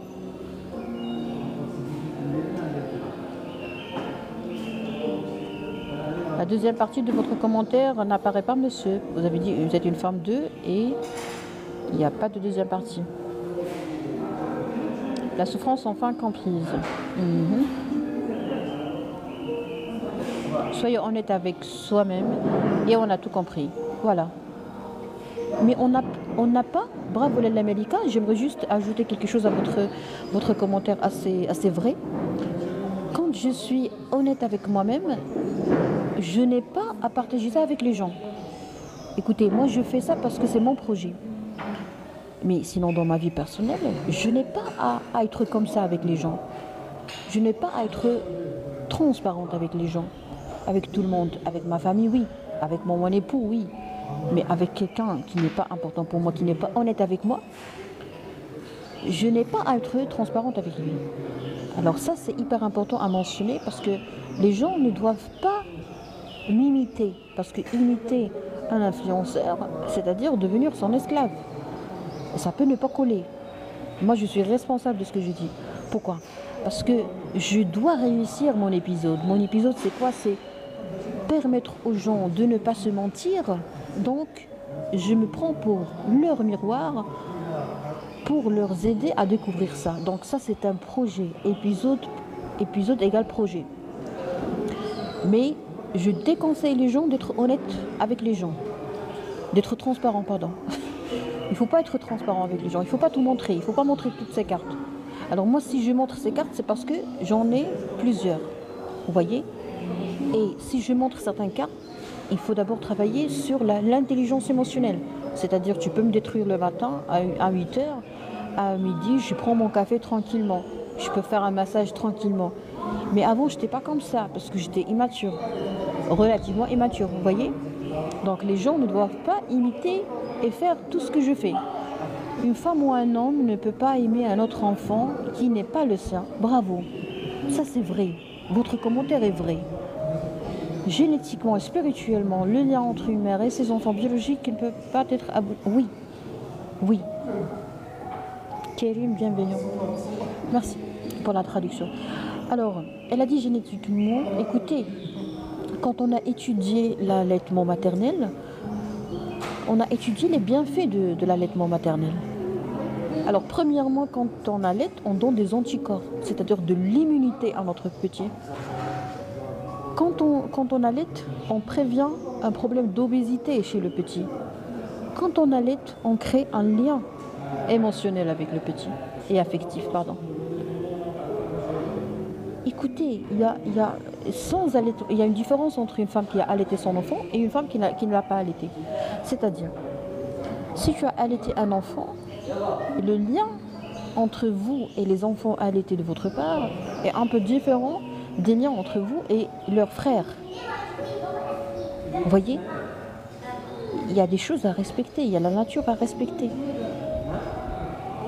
Juste bravo, merci. Parce que s'il y a moyen d'aider une seule personne, par exemple, il y a ma mère, il y a ma belle-mère, mais je ne vais pas penser 2 fois. Et si mon époux sauve sa mère, ça ne va pas me déranger. Pourquoi? Parce que dans ma tête, les choses sont claires et logiques. C'est très logique d'aider sa mère. Et si mon époux n'aime pas sa mère, mais aime ma mère plus qu'elle, c'est-à-dire qu'il y a un problème, il est malade, il est gravement malade, il est dangereux. Écoutez, c'est la nature, hein. Voilà pourquoi le divorce est mauvais pour la santé. Le divorce est juste mauvais pour la santé. Il faut épouser la maman de tes futurs enfants. Et il faut que les hommes comprennent qu'ils doivent vraiment chercher les bons Bon, je préfère ne pas parler de ce sujet parce que je vais peut-être vexer des femmes et tout. C'est pas notre sujet, mais on peut très bien traiter le sujet du divorce ultérieurement si vous en avez envie, bien sûr. Bonsoir, cher docteur Asma. Bonsoir, madame Ofa. Doctor, do you mean the high level of empathy? If you want. Yeah. Thank you. Inspiré. Ma femme décédée ne s'est jamais bien comportée avec mes propres enfants. Ah d'accord. Mais avec vos propres enfants, c'est-à-dire avec vos enfants avec une autre femme?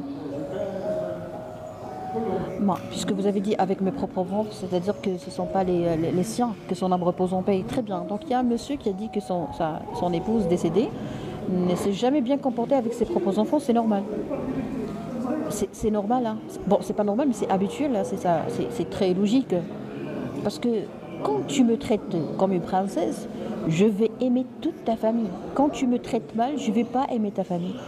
Quand tu es divorcé, tu as des enfants, tu as le cœur partagé, c'est trop difficile d'être divorcé. Voilà pourquoi moi, j'apprécie pas les coachs qui encouragent les gens à divorcer. Vraiment haram. Vraiment, c'est très mauvais. Pourquoi tu dis à quelqu'un, demande le divorce? Il y a des médecins, il y a des psychiatres, il y a des psychothérapeutes qui font vraiment des miracles. Il y a des psychiatres qui font des miracles. Il y a ce qu'on appelle la résolution des conflits. Tu ne veux pas résoudre un conflit avec ton épouse. Tu es faible. Tu dois admettre que tu es faible. Tu as épousé une dame, tu as des enfants, tu as des problèmes. Tu étais où la première fois? Tu étais ivre, hein? Tu t'es hypnotisé, donc tu étais têtu. Et si tu étais têtu et tu n'as pas écouté l'avis de tes parents, de tes amis, de ton entourage, parce que la personne concernée est hypnotisée par l'amour, mais les autres non. Moi, cette semaine, j'ai fait une consultation pour une dame hypnotisée par l'amour d'un monsieur, et je suis sûre qu'elle va regretter. Et le jour où elle va divorcer, je vais vous dire, ou le mois, hein, pour ne pas attirer l'attention des citoyens, je vais vous dire ce mois ou après un mois ou 2 mois, je vais vous dire que la dame dont je vous ai parlé durant le live de arrêter de se mentir pour avoir de la confiance en soi, elle s'est divorcée. Ben, c'est normal, c'est évident. Parce que quand on est dans une relation d'amour avant le mariage, on est hypnotisé. On est sous anesthésie générale et totale. D'accord? Je pense que les enfants du mari ou de la femme traitent toujours d'une manière inconsciemment l'autre mari comme une mauvaise personne. Je ne peux pas aimer une autre personne qui n'est pas un de mes parents. C'est très normal. Donc il y a de la sensibilité. Il y a de la peine. Le divorce, c'est de la peine. Moi, j'ai déjà écouté, j'ai déjà discuté, j'ai déjà interrogé les enfants des parents divorcés, qu'ils soient jeunes ou adultes, adolescents ou enfants. Écoutez, on n'aime pas que nos parents soient séparés. C'est pas normal, c'est pas normal. Si tu vois des enfants, tous les enfants des personnes divorcées sont des gens qui souffrent. Ça, c'est une réalité. Chez nous, les musulmans, on dit que c'est-à-dire que bon, je ne sais pas si ce hadith est fort, on dit ça, fort ou vrai ou pas, mais l'essentiel c'est que la signification de ce hadith, c'est que le Dieu n'est pas content des divorces, ok? N'est pas très content. C'est halal, c'est accepté, c'est pas interdit dans notre religion de divorcer, mais c'est pas trop aimé, si vous voulez, et apprécié par le Dieu.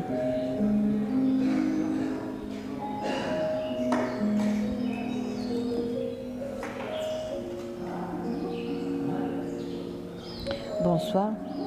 Désolée madame, je suis mécanicien. Je ne comprends pas le français. S'il vous plaît, Dalija, pas mal et merci. Je suis désolée pour vous, monsieur. Je rencontre beaucoup de problèmes à cause de la langue arabe. J'ai déjà expliqué ça à plusieurs reprises. Et méfiez-vous, s'il vous plaît, de toutes les fausses pages en arabe qui marchandisent ou qui vous persuadent de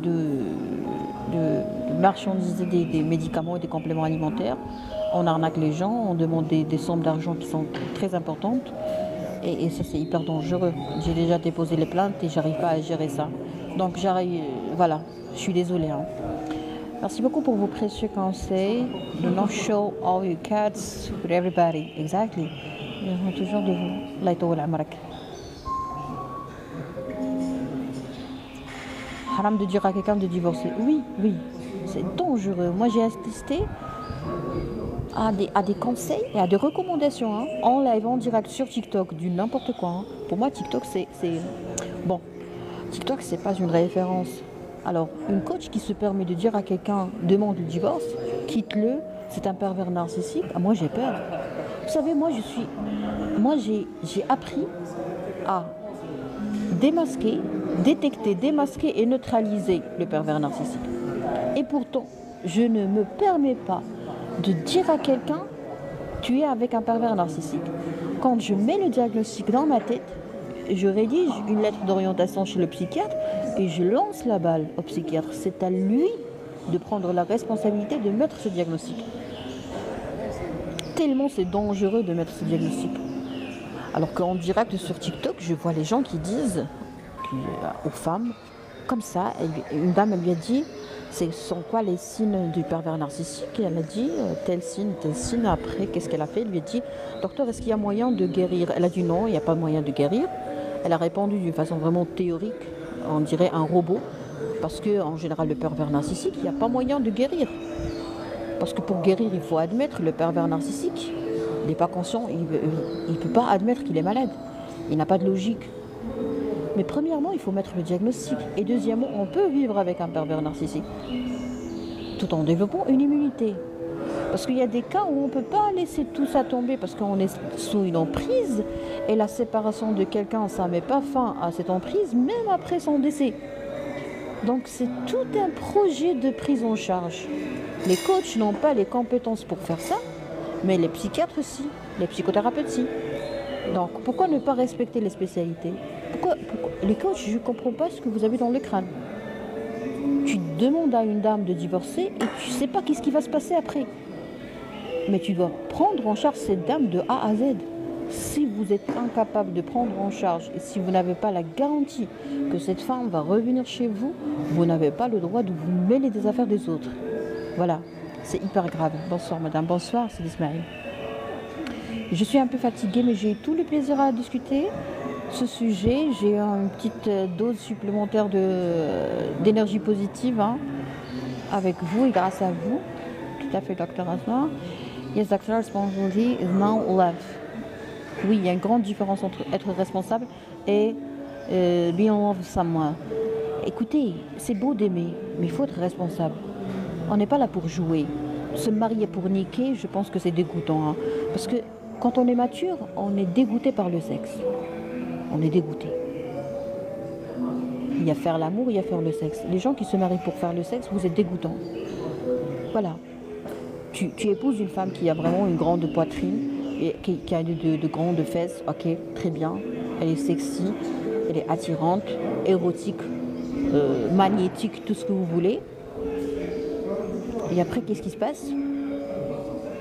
Elle est incapable d'être responsable. Elle est incapable de protéger ses enfants. Elle est incapable d'aimer ses enfants. Elle est incapable de rester avec vous. Elle est incapable de faire des sacrifices. Parce que pour rester en couple, il faut faire des sacrifices, il faut avoir de la patience, il faut beaucoup de choses. Mais se marier et garder toujours dans l'esprit cette mentalité de relation libre, c'est-à-dire je ne veux plus de toi, on arrête tout ça.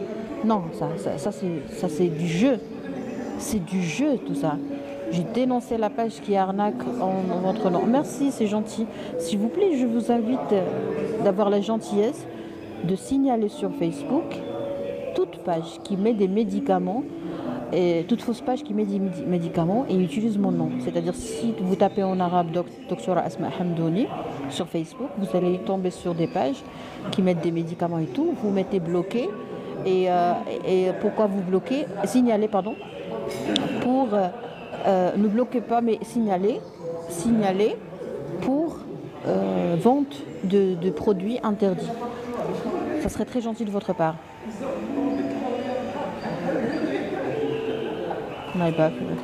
Le divorce est une erreur de choix de son partenaire et non pas une fatalité. La vie est ainsi. Monsieur Ibrahim, je ne comprends pas ce que vous dites. On est là pour s'exprimer. On est là pour être honnête avec nous. Ok?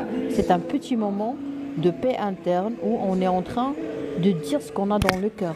Je sais que ce n'est pas une fatalité. Je sais que le divorce n'est pas une fatalité. Mais ce n'est pas le sujet de ce soir.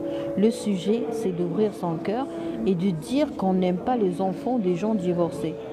On les accepte uniquement quand la personne est gentille avec nous. Quand la personne n'est pas gentille, on n'aime pas ses enfants. Et ça, c'est vrai. D'accord? Et les enfants restent comme des orphelins. Divorce, c'est-à-dire chacun de vous va reprendre sa vie, va faire sa vie. Et les enfants vont rester comme des fardeaux. Et ces enfants, après, une fois, bon, pas une fois adulte, mais déjà depuis la décision et la déclaration du divorce, les enfants se sentent vraiment comme des gens indésirables, parce qu'ils ne sont pas désirés. Parce qu'ils ne sont pas désirés. Ils ne sont pas désirés par le beau-père, ils ne sont pas désirés par la belle-mère. Mais c'est bizarre tout ça. Hein. C'est pas évident. C'est pas évident. Prenez votre temps avant de choisir votre partenaire. Ça serait très très gentil de votre part à l'égard de vos enfants. Là, il faut assumer. Oui, il faut assumer. Il faut être un homme. Il faut être une femme. Tu n'es pas capable de te marier, ne te marie pas. Voilà. Tu n'es pas capable de fonder une famille, restez loin des familles. Parce que le mariage, c'est une famille. Le mariage, ce n'est pas du sexe. Ce n'est pas un matelas. Se marier, c'est fonder une famille, un foyer. C'est pas donné à tout le monde. Restez célibataire. Vous n'êtes pas tombé sur la bonne personne, restez célibataire. C'est pas la fin du monde quand même. So we can say love is one day up, one day down. But responsibility stays. Exactly. On doit être responsable H24, 16 jours sur 7, 30 jours sur 30. C'est magnifique le châle que tu portes, docteur. Je crois que c'est toi qui l'as. Oh mon Dieu. La dose de la confiance en soi maintenant. J'adore. Écoutez, moi, je ne sais pas ce qui m'est arrivé aujourd'hui. Je suis fière de la bonne dose que j'ai eue. Un rêve qui a changé ma vie, de la confiance en soi. Oui, encore une fois, je vais profiter de votre compliment et votre commentaire pour vous montrer la beauté de ce que j'ai fabriqué. Voilà. Et je pense qu'il reste encore quelques touches pour finaliser. Et après, je vais choisir un autre type de laine. Ça, c'est très modeste, c'est très économique. Ça, c'est très économique. Ok. Mais sinon, je vais acheter d'autres types de laine qui sont plus chic, qui sont plus luxueux, si vous voulez. Ce qui m'a fait rester célibataire, c'est que je ne pense pas comme les autres. Et je ne vois pas avec les yeux, mais avec l'esprit. Je pense que je suis psy. Psy, ça veut dire quoi? Malade? Non, non. Écoutez, je vais vous donner un conseil, si vous permettez. Parce que moi, j'ai arrêté de donner des conseils. Parce que j'ai compris finalement, en 2021, j'ai même publié une vidéo où j'ai dit que j'ai vraiment regretté avoir commis une erreur à plusieurs reprises. Cette erreur, c'est quoi en fait? C'est conseiller. On n'a pas le droit de conseiller des gens. On doit les écouter. Maintenant que vous êtes exprimé, j'ai le droit de répondre à votre demande indirecte de conseil. Vous avez eu l'impression que vous êtes malade sur le plan psychique, tout simplement parce que vous n'êtes pas tombé sur une personne. Vous voyez avec l'esprit et non pas avec les yeux. Ok, je comprends. Mais peut-être qu'il vous manque juste quelque chose. Peut-être. Vous êtes magnifique. Vous ne tombez pas sur les personnes magnifiques, mais peut-être qu'il y a quelque chose en vous qui empêche les gens magnifiques d'accéder à votre bulle. Exemple, et là je veux vraiment être très honnête avec vous, il y a des gens qui sont merveilleux, qui sont là, qui sont présents maintenant et qui participent intensément à la discussion avec des interventions assez pertinentes. Et ces gens-là n'ont jamais pu accéder à ma bulle. Pourquoi? Bonjour Nano, merci pour la plante. Alors, ces gens-là n'ont jamais pu accéder à ma bulle. Pourquoi? Parce que moi, j'ai fait les mains et les pieds pour les refouler. Comment est-ce que j'ai pu vous refouler? C'est en étant populaire, en discutant en arabe et en étant vraiment plus ou moins vulgaire. Pour certains, hein, relativement vulgaire. Alors maintenant, qu'est-ce que j'ai fait? J'ai switché et j'ai pu attirer les gens de haut calibre, les gens VIP, les gens vraiment de qualité. Vous êtes des gens de qualité, vous n'avez jamais pu parler librement dans mon live. Pourquoi? Parce que moi, j'avais quelque chose qui veut repousser. Vous voyez? Alors aujourd'hui, qu'est-ce que j'ai fait? Oups, j'ai changé quelque chose en moi et ça a attiré les bonnes personnes. Peut-être, hein, je peux très bien me tromper, mais je voulais juste, bonsoir, je voulais juste attirer votre attention sur ce point. C'est-à-dire que au lieu de faire la victime, je sais que vous ne tombez pas sur les bonnes personnes, mais peut-être qu'il y a juste un tout petit détail. Alors pour voir ce petit détail, vous avez besoin d'un miroir. On a tous d'ailleurs besoin d'un miroir. Et ce miroir, c'est une autre personne qui n'a pas vécu votre histoire. La meilleure personne, c'est un médecin. Hein. Moi, je préfère faire confiance à un médecin que de faire confiance à quelqu'un. Parce que ce quelqu'un va m'insulter après, va me ridiculiser, va utiliser ça contre moi, je sais pas, je ne vais pas me sentir à l'aise. Mais un médecin n'a pas le droit de divulguer ou dévoiler mes secrets. D'accord? Je ne sais pas si ce que j'ai dit vous a touché, mais je suis sûre que ça vous sera utile un jour. Très bon. Merci, Madame Luna. Le divorce avec des enfants, c'est compliqué. Chapeau. L'erreur est humaine, docteur. Oui, oui, oui. C'est une expérience. Le divorce est une expérience qui est pénible. Et comme je vous ai expliqué, c'est une fracture. Il faut traiter la fracture avant de faire du sport. Hein. Vous êtes fracturé, vous voulez faire participer à des championnats, je sais pas. Le verre vous va trop bien, machallah. Merci, Mouafa, vous êtes gentil. Machallah, Alik, docteur, fier d'avoir une femme marocaine comme toi, tu as bien choisi la couleur. Oh. Quand on est jeune, c'est difficile d'émettre un jugement bienveillant sur le choix d'un partenaire. Oui, oui, oui. Voilà, enfin, c'est un docteur. Merci, Nano, vous faites un bon travail. C'est vous, docteur, qui est une personne de l'autre côté. Merci, c'est gentil. Oui, je vous comprends. Merci beaucoup, doc. Merci beaucoup, beaucoup. Ah, très bien. Il a dit merci beaucoup, beaucoup. C'est-à-dire que ça a fait un clic dans son esprit. Vous savez, je vais partager avec vous un truc qui m'est arrivé. Hein. Un truc qui a vraiment changé ma façon de voir les choses après avoir lu une phrase. J'ai arrêté la lecture d'un livre après avoir lu une phrase. Cette phrase se trouve dans un livre qui s'appelle La sagesse de nos colères de Marc Pistorius. Et le sous-titre, c'est De la colère qui détruit à la colère qui construit. Alors, c'était une introduction à un chapitre, ok? Et toute la page était vide. Et au milieu, on a écrit une toute petite phrase. On a dit « Lorsque donc quelqu'un te met en colère, sache que c'est ton jugement qui t'a mis en colère. » Alors ça, c'est hyper vague, c'est pas philosophique, mais c'est vrai. Quand quelqu'un te met en colère, c'est ton jugement qui t'a mis en colère. Et là, quand je m'arrête dans le jugement, il faut comprendre que le jugement, c'est la résultante de plusieurs processus. Parce que quand je mets un jugement, déjà, il faut savoir que le jugement est divin. C'est le Dieu qui a le droit de juger. Alors déjà, on n'a pas le droit de juger. Mais admettons qu'on a le droit de juger. On a jugé quelque chose comme étant, par exemple, mauvais, méchant, injuste, je ne sais pas moi. Alors, comment est-ce que j'ai pu juger les gens en se basant sur quoi? Sur les sentiments? Sur la perception? Sur quoi, en fait? La perception, c'est quelque chose de très, très, très individuel. La perception, c'est quelque chose de très subjectif.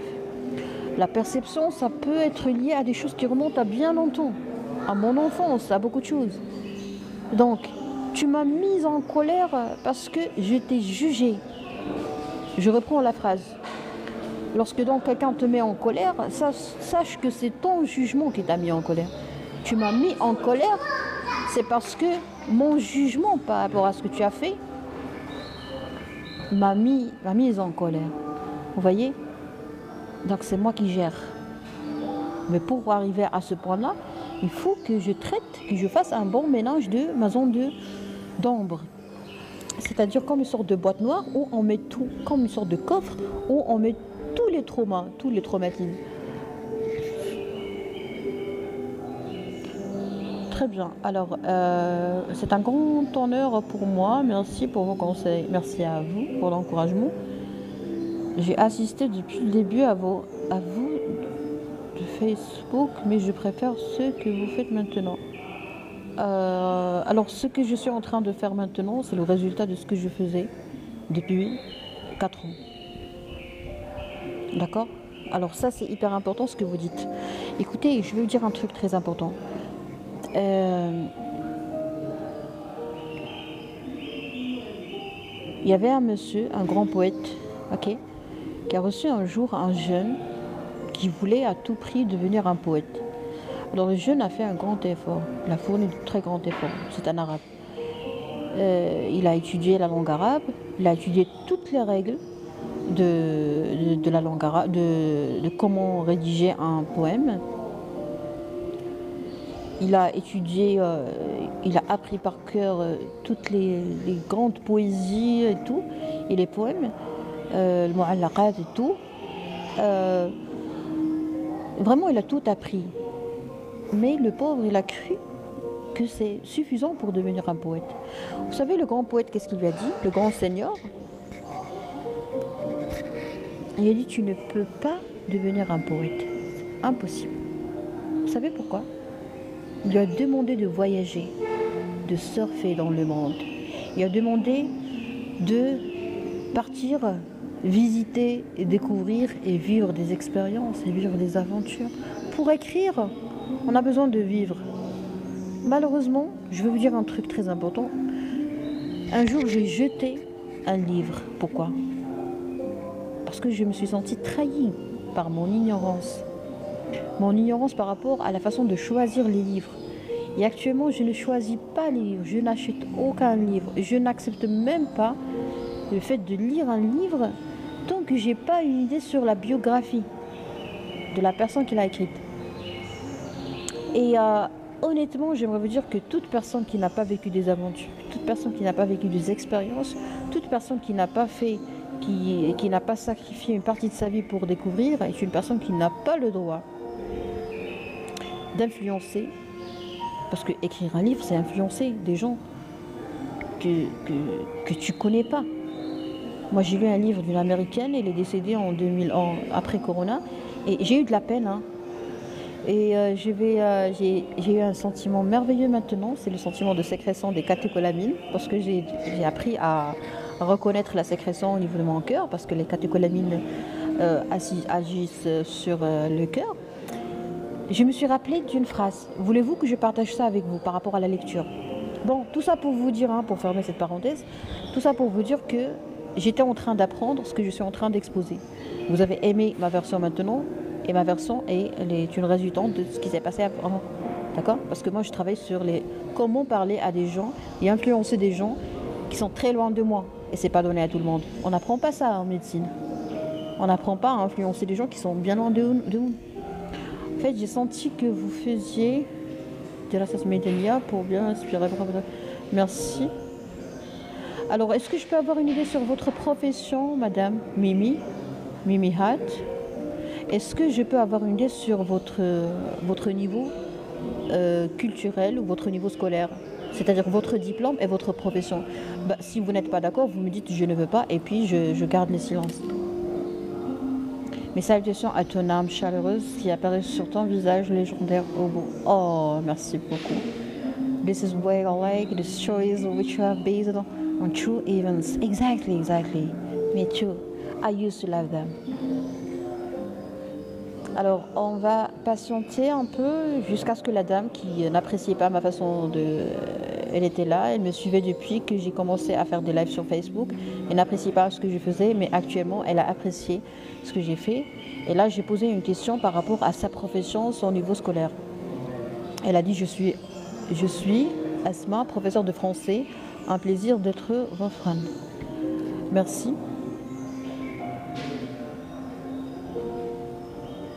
Tu es le plus Le plus précieux que je regarde, le meilleur que je vois sur le mensonge. J'ai pas trop compris, mais j'apprécie en fait. Merci. Alors, je vais partager avec vous quelque chose par rapport au choix des livres. J'ai lu une citation d'un monsieur, c'est un Marocain, qui a dit si. Alors, ça serait la dernière idée que je vais partager avec vous ce soir pour vous permettre de vous reposer. Je suis désolée, hein. On va jouer sur ça également. On va plus veiller le soir. Un monsieur a dit par rapport à la lecture, hein, l'art de choisir des livres et de choisir des livres. Il a dit si tu n'as pas eu le sentiment après avoir terminé la lecture d'un livre, ok? Si tu n'as pas eu le sentiment d'avoir perdu un ami cher après avoir terminé la lecture d'un livre, ça veut dire que tu n'as pas lu un bon livre. Avez-vous déjà eu ce sentiment? C'est-à-dire, tu as lu un livre, tu as tout le plaisir de le lire, et à la fin, après avoir terminé la lecture, tu as vraiment senti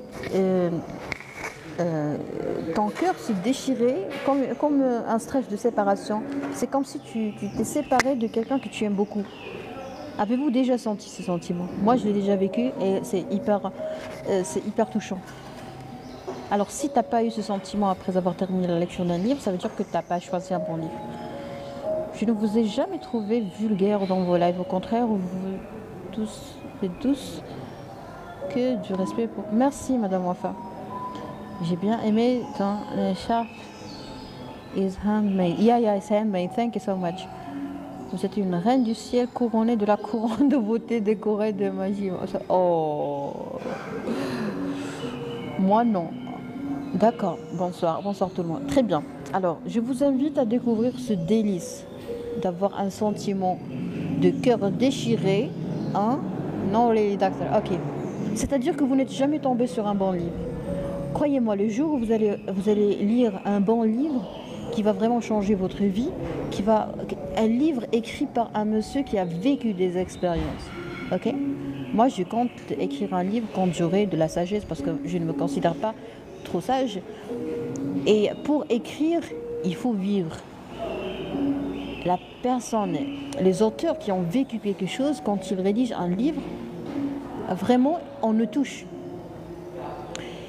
Mais les auteurs qui sont là uniquement pour écrire des livres, avec tous mes respects à toute personne qui veut juste écrire, peut-être qu'ils avaient un problème de santé psychique et au lieu de recourir à un médecin, ils ont préféré écrire. Peut-être qu'ils voulaient juste partager quelque chose, des informations avec les gens alors qu'ils n'ont rien vécu. Peut-être qu'ils ont juste fait du copier-coller, mais le lecteur n'a pas été touché. D'accord ? Donc moi je pense que c'est très attirant et c'est très intéressant de vivre et de partager. Ok ? Parce qu'on n'a pas envie d'apprendre de la théorie. Hein. Pourquoi est-ce que je vais acheter un livre pour lire des choses que je peux très bien avoir ailleurs? Exemple, je fais un effort. Il y a quelqu'un qui assiste à mes lives. Il prend... Ça, c'est une bombe. Hein.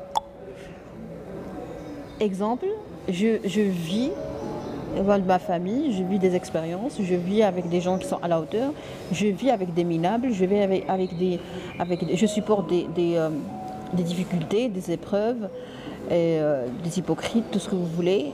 Et je partage, je fais des lives jour et nuit, je me fatigue, je partage tout généreusement sur les réseaux sociaux. Et une autre personne qui se croit intelligente, qui se croit intelligente, qu'est-ce qu'il va faire? Il va prendre toutes les informations et après, on va faire avec un produit, ok? Un livre ou des articles, comme quoi on a fait une recherche sur les réseaux sociaux, on a découvert que voilà, la pédophilie électronique, machin, tout ce que vous voulez. Si cette personne rédige un livre, ce livre ne va pas toucher les lecteurs et ne fera jamais des best-sellers. Écoutez, le best-seller, c'est-à-dire que ce livre a été vendu au moins des millions de copies, ok? Ou des milliers de copies qui ont été vendues partout dans le monde et il a été traduit. Le best-seller, c'est un livre qui a été écrit par quelqu'un qui a vécu. Une personne qui n'a rien vécu n'a pas le droit de rédiger, sauf si elle veut juste se faire plaisir et montrer aux autres qu'il a rédigé. D'accord? Toute personne peut rédiger un livre. Je pense que j'ai été un peu agressive vers la fin, mais c'est très important de répondre à l'agressivité par l'agressivité. Mais il faut toujours tartiner les choses, il faut toujours bien emballer l'agressivité. Parce que le fait de recevoir une critique assez dégradante de la part de cette professeure de français qui n'a jamais apprécié mes lives antérieurs et actuellement elle a apprécié, alors il faut répondre par l'agressivité, madame.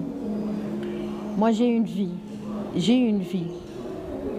Moi j'ai compris que je suis unique, parce que normalement on est tous uniques. J'ai fait ma vie, je suis en train d'exposer ce que j'ai vécu. Vous êtes en train de me suivre depuis 2019. Alors pourquoi vous n'avez pas apprécié mes anciens produits audiovisuels et pourtant vous avez décidé de me suivre? Pourquoi vous avez consacré tout ce temps à suivre mes lives antérieurs?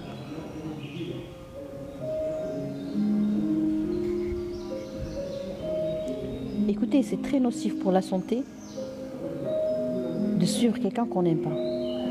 Et je vais partager avec vous encore une fois une histoire qui s'est déroulée durant un travaux pratique d'ostéologie.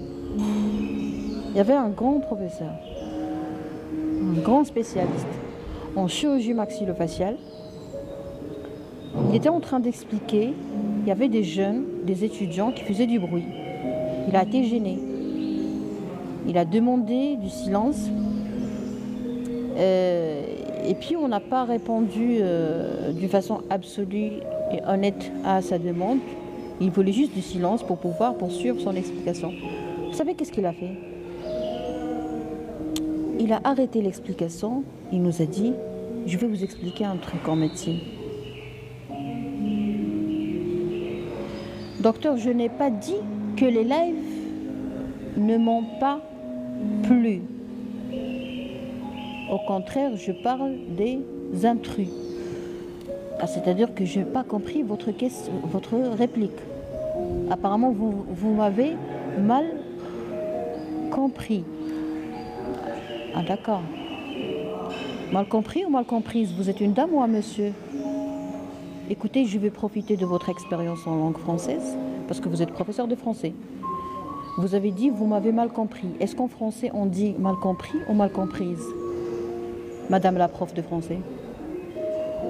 C'est une demande innocente.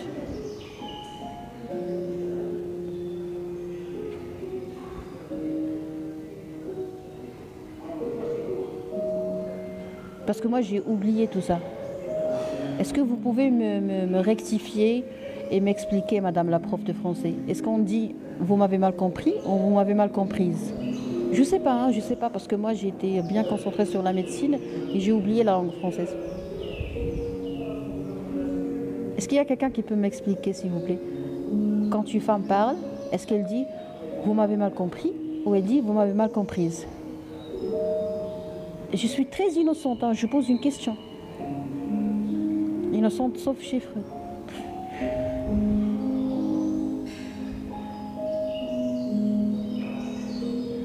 Par exemple, moi, si je dis à quelqu'un, vous m'avez mal compris, bon, moi déjà, je n'utilise pas cette expression parce que ce n'est pas soutenu. Dans la langue française, on dit, je pense que je me suis mal exprimée. Comprise, si vous permettez. Alors, madame la prof de français qui n'appréciait pas mes anciens produits audiovisuels, mes anciens lives, vous m'avez dit, je vous ai mal compris. Et ça m'est traversé l'esprit, cette faute d'orthographe. Est-ce qu'on dit vous m'avez mal comprise ou est-ce qu'on dit vous m'avez mal compris? Parce que vous avez écrit vous m'avez mal compris. Et à un certain moment, je ne sais pas, est-ce que vous êtes un homme ou un monsieur? Mais je ne comprends pas pourquoi vous ne voulez pas me corriger. Pourquoi ne pas avoir la gentillesse et la générosité? Un prof de français dit compris si c'est un homme. D'accord, monsieur Mohsin. Alors elle a dit, elle s'appelle Asma et c'est une professeure de français. Bon, c'est pas grave, ok. Je vais demander à une autre professeure de la langue française pour qu'elle m'explique. Moi, je me rappelle très bien, un jour, il y avait un monsieur qui m'a rectifié une erreur que j'ai toujours commise. Elle m'a dit, on ne dit pas, je me suis dite, sauf si on veut parler du fait de réclamer quelque chose. Elle m'a dit, tu dois dire, je me suis dit. Et j'ai cherché en direct sur YouTube et on a compris ensemble que c'était une erreur. Alors maintenant, innocemment, j'ai posé la question. Bonjour, je veux m'améliorer en français. Est-ce que vous avez des conseils, s'il vous plaît? Oui, vous pouvez suivre la professeure. Elle s'appelle Mimi. C'est une professeure de français. Alors déjà, madame, s'il vous plaît, quand on veut dire à quelqu'un il y avait un malentendu, mais ça ne s'indigne, on ne dit pas tu as mal compris. Non, madame, vous êtes une prof de français, de la langue française. On dit je pense que je me suis mal exprimée. Comme ça, on ne vexe pas la personne.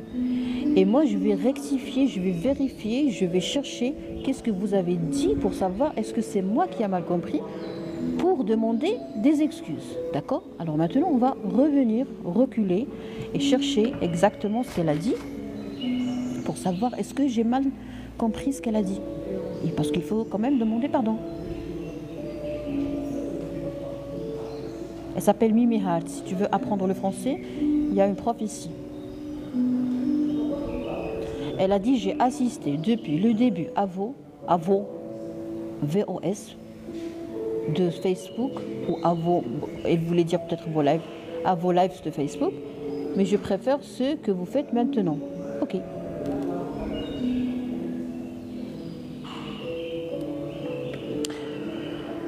Oh, good Dr. Void Chapman tonight. Yeah, you're right. S'il vous plaît, à un homme, vous diriez, vous m'avez mal compris. Alors, si je suis un homme, je dois dire à quelqu'un, vous m'avez mal compris. Mais si je suis féminin, je dois dire, vous m'avez mal compris. Très bien, je vous remercie. Voilà, c'est simple. Docteur, le diable se cache dans les détails. Je suis la responsable des ressources humaines des diables. Pouvez-vous déposer votre candidature ou votre CV? Bonsoir Madame Asma, pourquoi tu parles en français? C'est mieux de parler avec vos fans en arabe.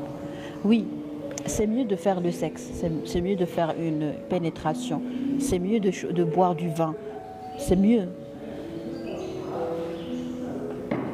C'est mieux de crier, c'est mieux de danser, c'est mieux de faire du striptease. C'est mieux d'épouser 4 femmes. C'est mieux. C'est mieux, wallah, c'est mieux de faire tout ce qu'on veut. Mais ça, c'est au paradis. Il ne faut pas chercher le paradis sur cette planète Terre, non. Il ne faut pas chercher le paradis, il faut vivre la vie, ok? Quand on a quelque chose, il faut l'admettre. Cordialement. Alors, je vous souhaite une excellente soirée. C'était Asma Andoni, comédienne amatrice et docteur en médecine générale. S'il vous plaît, je ne communique pas avec les gens, je ne permets aucun contact en privé sur les réseaux sociaux. Méfiez-vous de tous les faux comptes, ok? Tu donnes les bons conseils parce que vous êtes vraiment des abonnés très à la hauteur.